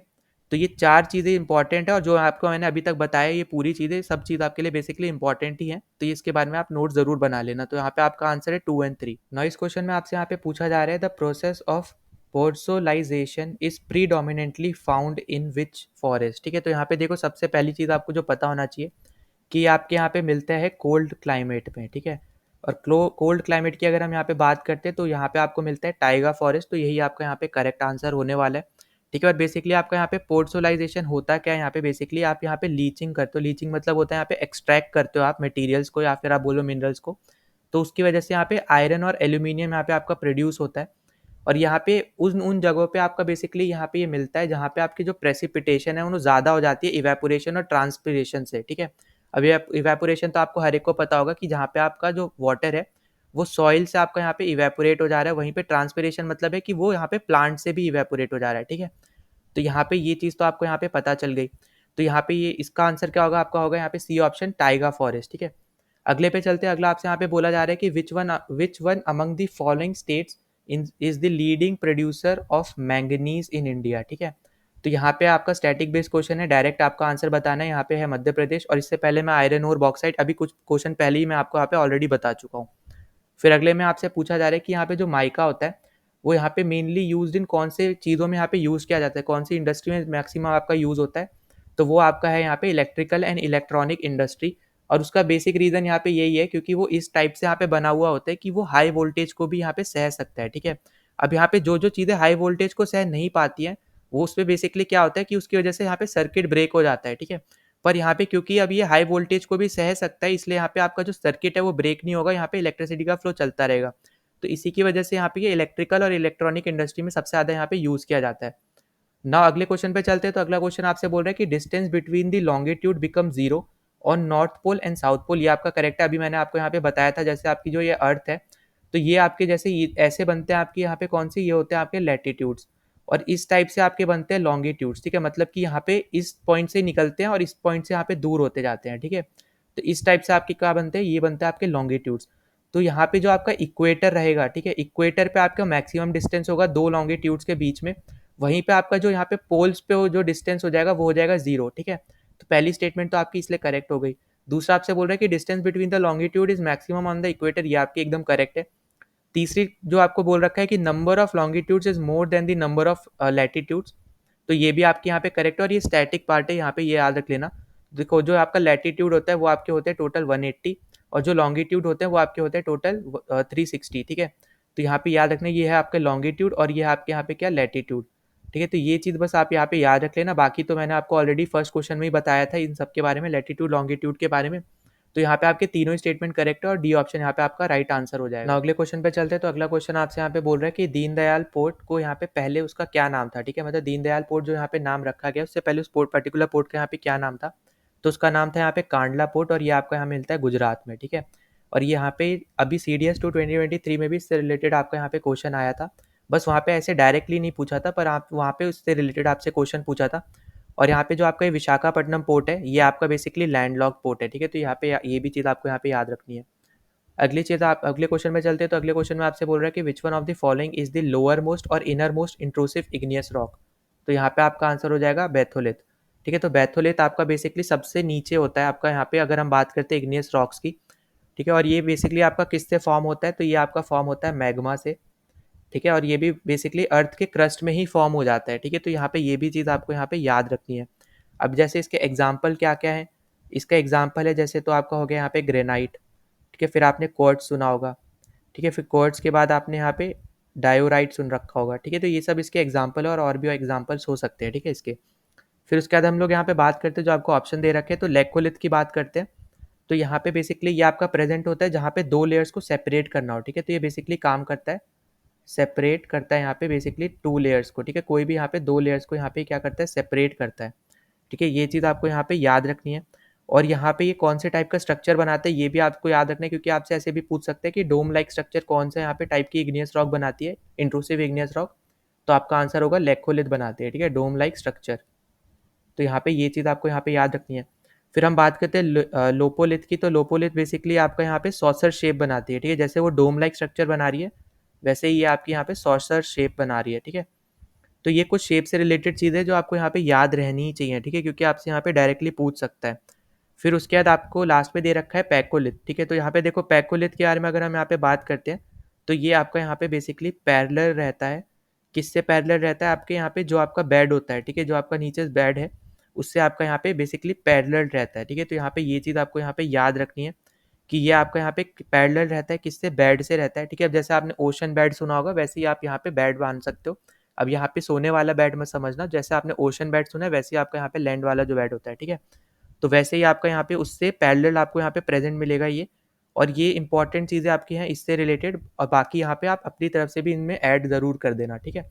तो यहाँ पे तो आपका आंसर होने वाला है बी, क्योंकि आपको डायरेक्टली स्टैटिक बेस्ड क्वेश्चन पूछा था, इसलिए मैंने आपको यहाँ पे स्ट्रक्चर्स भी आपको यहाँ पे बता दिए। अगला क्वेश्चन यहाँ पे आपसे बोल रहा है कि if it is 12 Noon in new Delhi, what will be the time in London UK, ठीक है। तो यहाँ पे देखो 12 नून मतलब क्या हो गया, यहाँ पे बेसिकली 12 PM की बात हो रही है, मतलब दिन के 12 बजे की यहाँ पे बात की जा रही है, ठीक है। और आपको मैंने ऑलरेडी यहाँ पे बताया कि जो हमारा स्टैंडर्ड टाइम है, मतलब IST जो है वो हमारा कितने पे यहाँ पे 82.5 डिग्री पे है, ठीक है। तो जब हम यहाँ पे 82.5 डिग्री और वेस्ट, और याद रखना ये हमारा ईस्ट है, ठीक है। ग्रीनविच लाइन आपका जो लंदन से जाता है यूके से, तो वो आपका होता है यहाँ पे 0 डिग्री लॉन्गिट्यूड, और ये हमारा 82.5 डिग्री ईस्ट लॉन्गिट्यूड, ठीक है। ये आपको यहाँ पे याद रखनी है पहली चीज़ तो। उसके बाद अगर हम यहाँ पे बात करते हैं इस पर्टिकुलर चीज़ से ही रिलेटेड, तो यहाँ पे देखो जब हम यहाँ पे बात करें 82.5 डिग्री, तो यहाँ पे मैंने आपको ऑलरेडी बताया कि 1 डिग्री आपका कितना होता है, यहाँ पे 4 मिनट्स होता है, ठीक है। तो आपको यहाँ पे ये भी चीज़ आपको यहाँ याद रखनी है कि आपका ये क्या होता है, आपका बेसिकली 4 मिनट्स होता है, ठीक है। तो देखो यहाँ पे पहले तो आपको यहाँ पे ये चीज़ याद हो गई, ठीक। अब यहाँ पे अगर आप कन्वर्ट करोगे इसको, इसका मतलब यहाँ पे क्या हो गया कि ये 5:30, ठीक है, 5:30 मिनट्स हम 5 hour 30 minutes हम लोग आगे चलते हैं, ठीक है, प्लस में चलते हैं। अगर यहाँ पे अगर वो ईस्ट में नहीं जाता, ये हम बात करें ईस्ट की, अगर वो ईस्ट में नहीं जाता वेस्ट में जाता, तो आपके माइनस मिनट में होते हैं, ठीक है, मतलब -4, मतलब कि वो पीछे चल रहा होता, हर 1 डिग्री पे 4 मिनट पीछे होता वो जगह, ठीक है।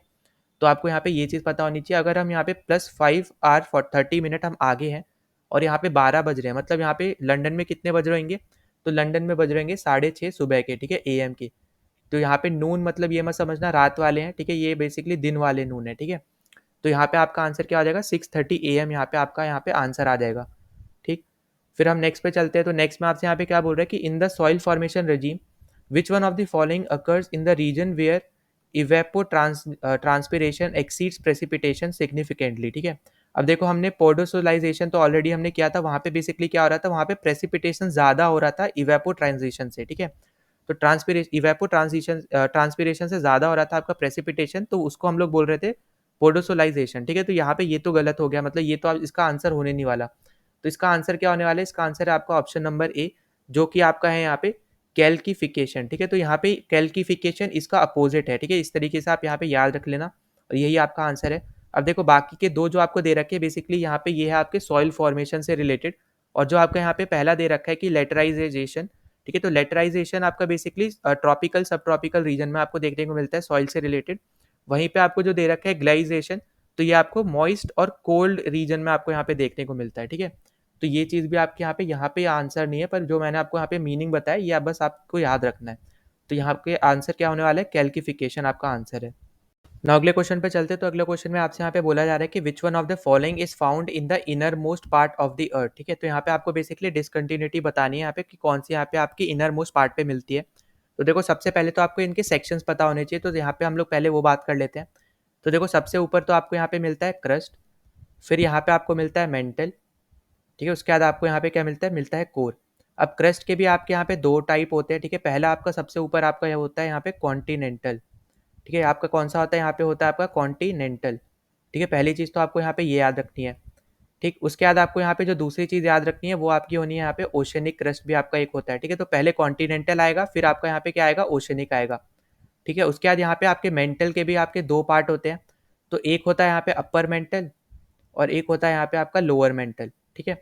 और वैसे ही आपके यहाँ पे कोर के भी होते हैं। कोर में आपका होता है एक बाहर वाले को बोलते हैं आउटर मेंटल और सबसे अंदर वाले को हम लोग बोलते हैं इनर मेंटल, ठीक है। तो आपको इस तरीके से याद रखना है कि सबसे ऊपर कॉन्टिनेंटल क्रस्ट, फिर ओशनिक क्रस्ट, फिर आपका अपर मेंटल, फिर लोअर मेंटल, फिर आउटर कोर, फिर इनर कोर, ठीक है। तो इस टाइप से आपकी यहाँ पे ये लेयर्स होती हैं, ठीक है। तो पहले तो आपको यहाँ पे ये पता होना चाहिए।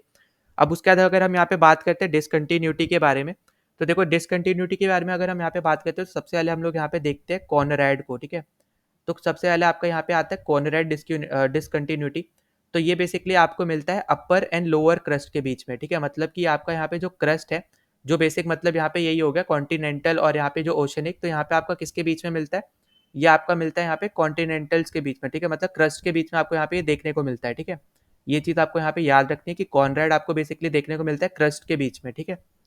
फिर उसके बाद हम लोग बात करते हैं आगे, वो है हमारा यहाँ पे मोहो, ठीक है। तो मोहो आपको कहाँ पे देखने को मिलता है, मोहो आपको देखने को मिलता है क्रस्ट का लोअर वाला जो है और उसका मेंटल, ठीक है। मेंटल और क्रस्ट के बीच की जो बाउंड्री है, तो वहां पे आपको देखने को मिलता है कौन सा, आपको देखने को मिलता है मोहो, ठीक है।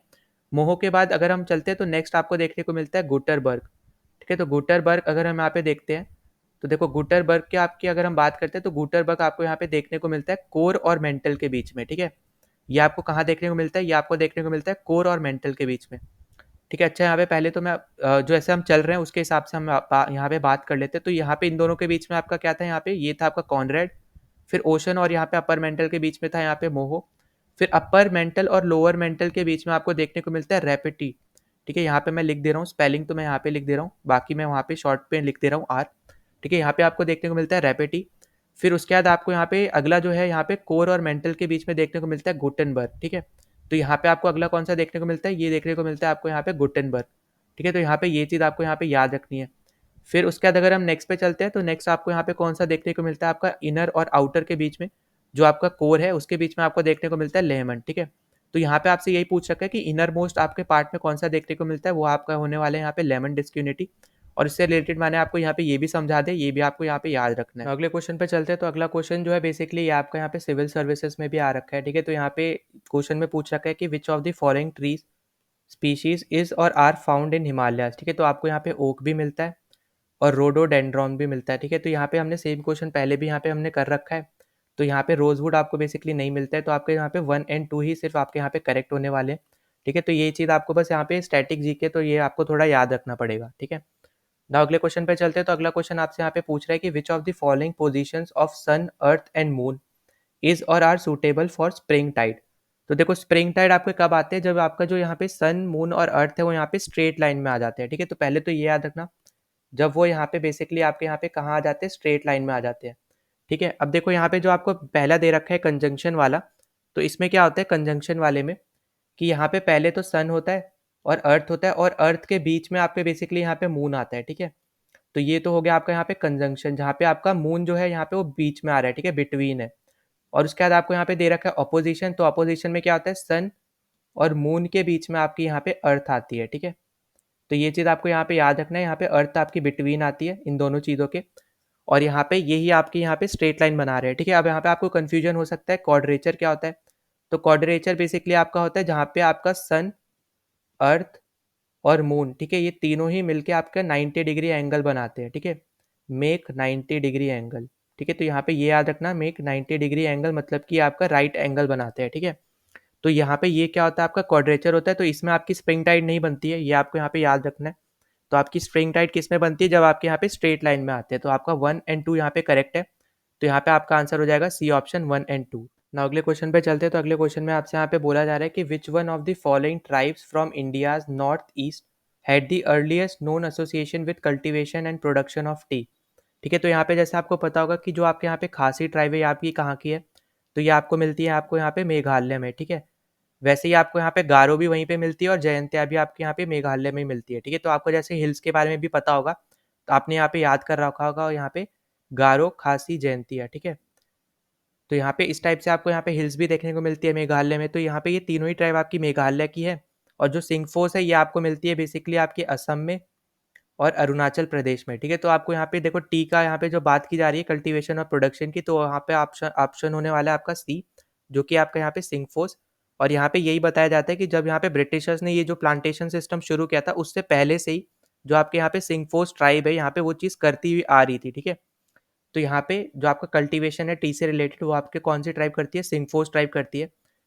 तो हमने यहाँ पे ये पर्टिकुलर क्वेश्चन भी हमने यहाँ पे डिस्कस कर लिया। नाउ आई होप कि आपको सारे क्वेश्चन जो हमने इस पर्टिकुलर वीडियो में हमने यहाँ पे डिस्कस किए 2023 के हमारे दोनों एनडी के पेपर से आपको अच्छे से समझ में आ गए। अगर कोई भी डाउट होता है आप कमेंट सेक्शन आप ही लोग के लिए आप वहाँ पे कमेंट कर देना, ठीक है। वहाँ पे मैं रिप्लाई कर ही देता हूँ, वरना आप टेलीग्राम चैनल पे भी वहाँ पे आप क्वेश्चन पूछ सकते हो, अपना डाउट पूछ सकते हो। और अगर आपने अभी तक चैनल को सब्सक्राइब नहीं किया तो प्लीज़ सब्सक्राइब कर देना, जितना ज़्यादा हो सकता है उस वीडियो को शेयर कर देना, क्योंकि एग्जाम पॉइंट ऑफ व्यू से इंपॉर्टेंट वीडियो है ये आपके लिए भी। और अगर आपने अभी तक टेलीग्राम चैनल ज्वाइन नहीं किया तो वो भी आप यहाँ पे ज्वाइन कर लेना, ठीक है, क्योंकि हम वहाँ पे प्रैक्टिस करते रहते हैं। तो यहाँ पे आप क्लियरली देखोगे कि ज्योग्राफी आपका जो क्वेश्चन आप देख रहे हो वो आपके दोनों ही सीडीएस और एनडीए, ठीक है, दोनों में आपके मैच करते हैं, ठीक है। यहाँ पे कोई अलग सेपरेट टॉपिक्स आपको यहाँ पे देखने को नहीं मिल रहे हैं। तो चलो मिलते हैं अगले वीडियो में। जय हिंद।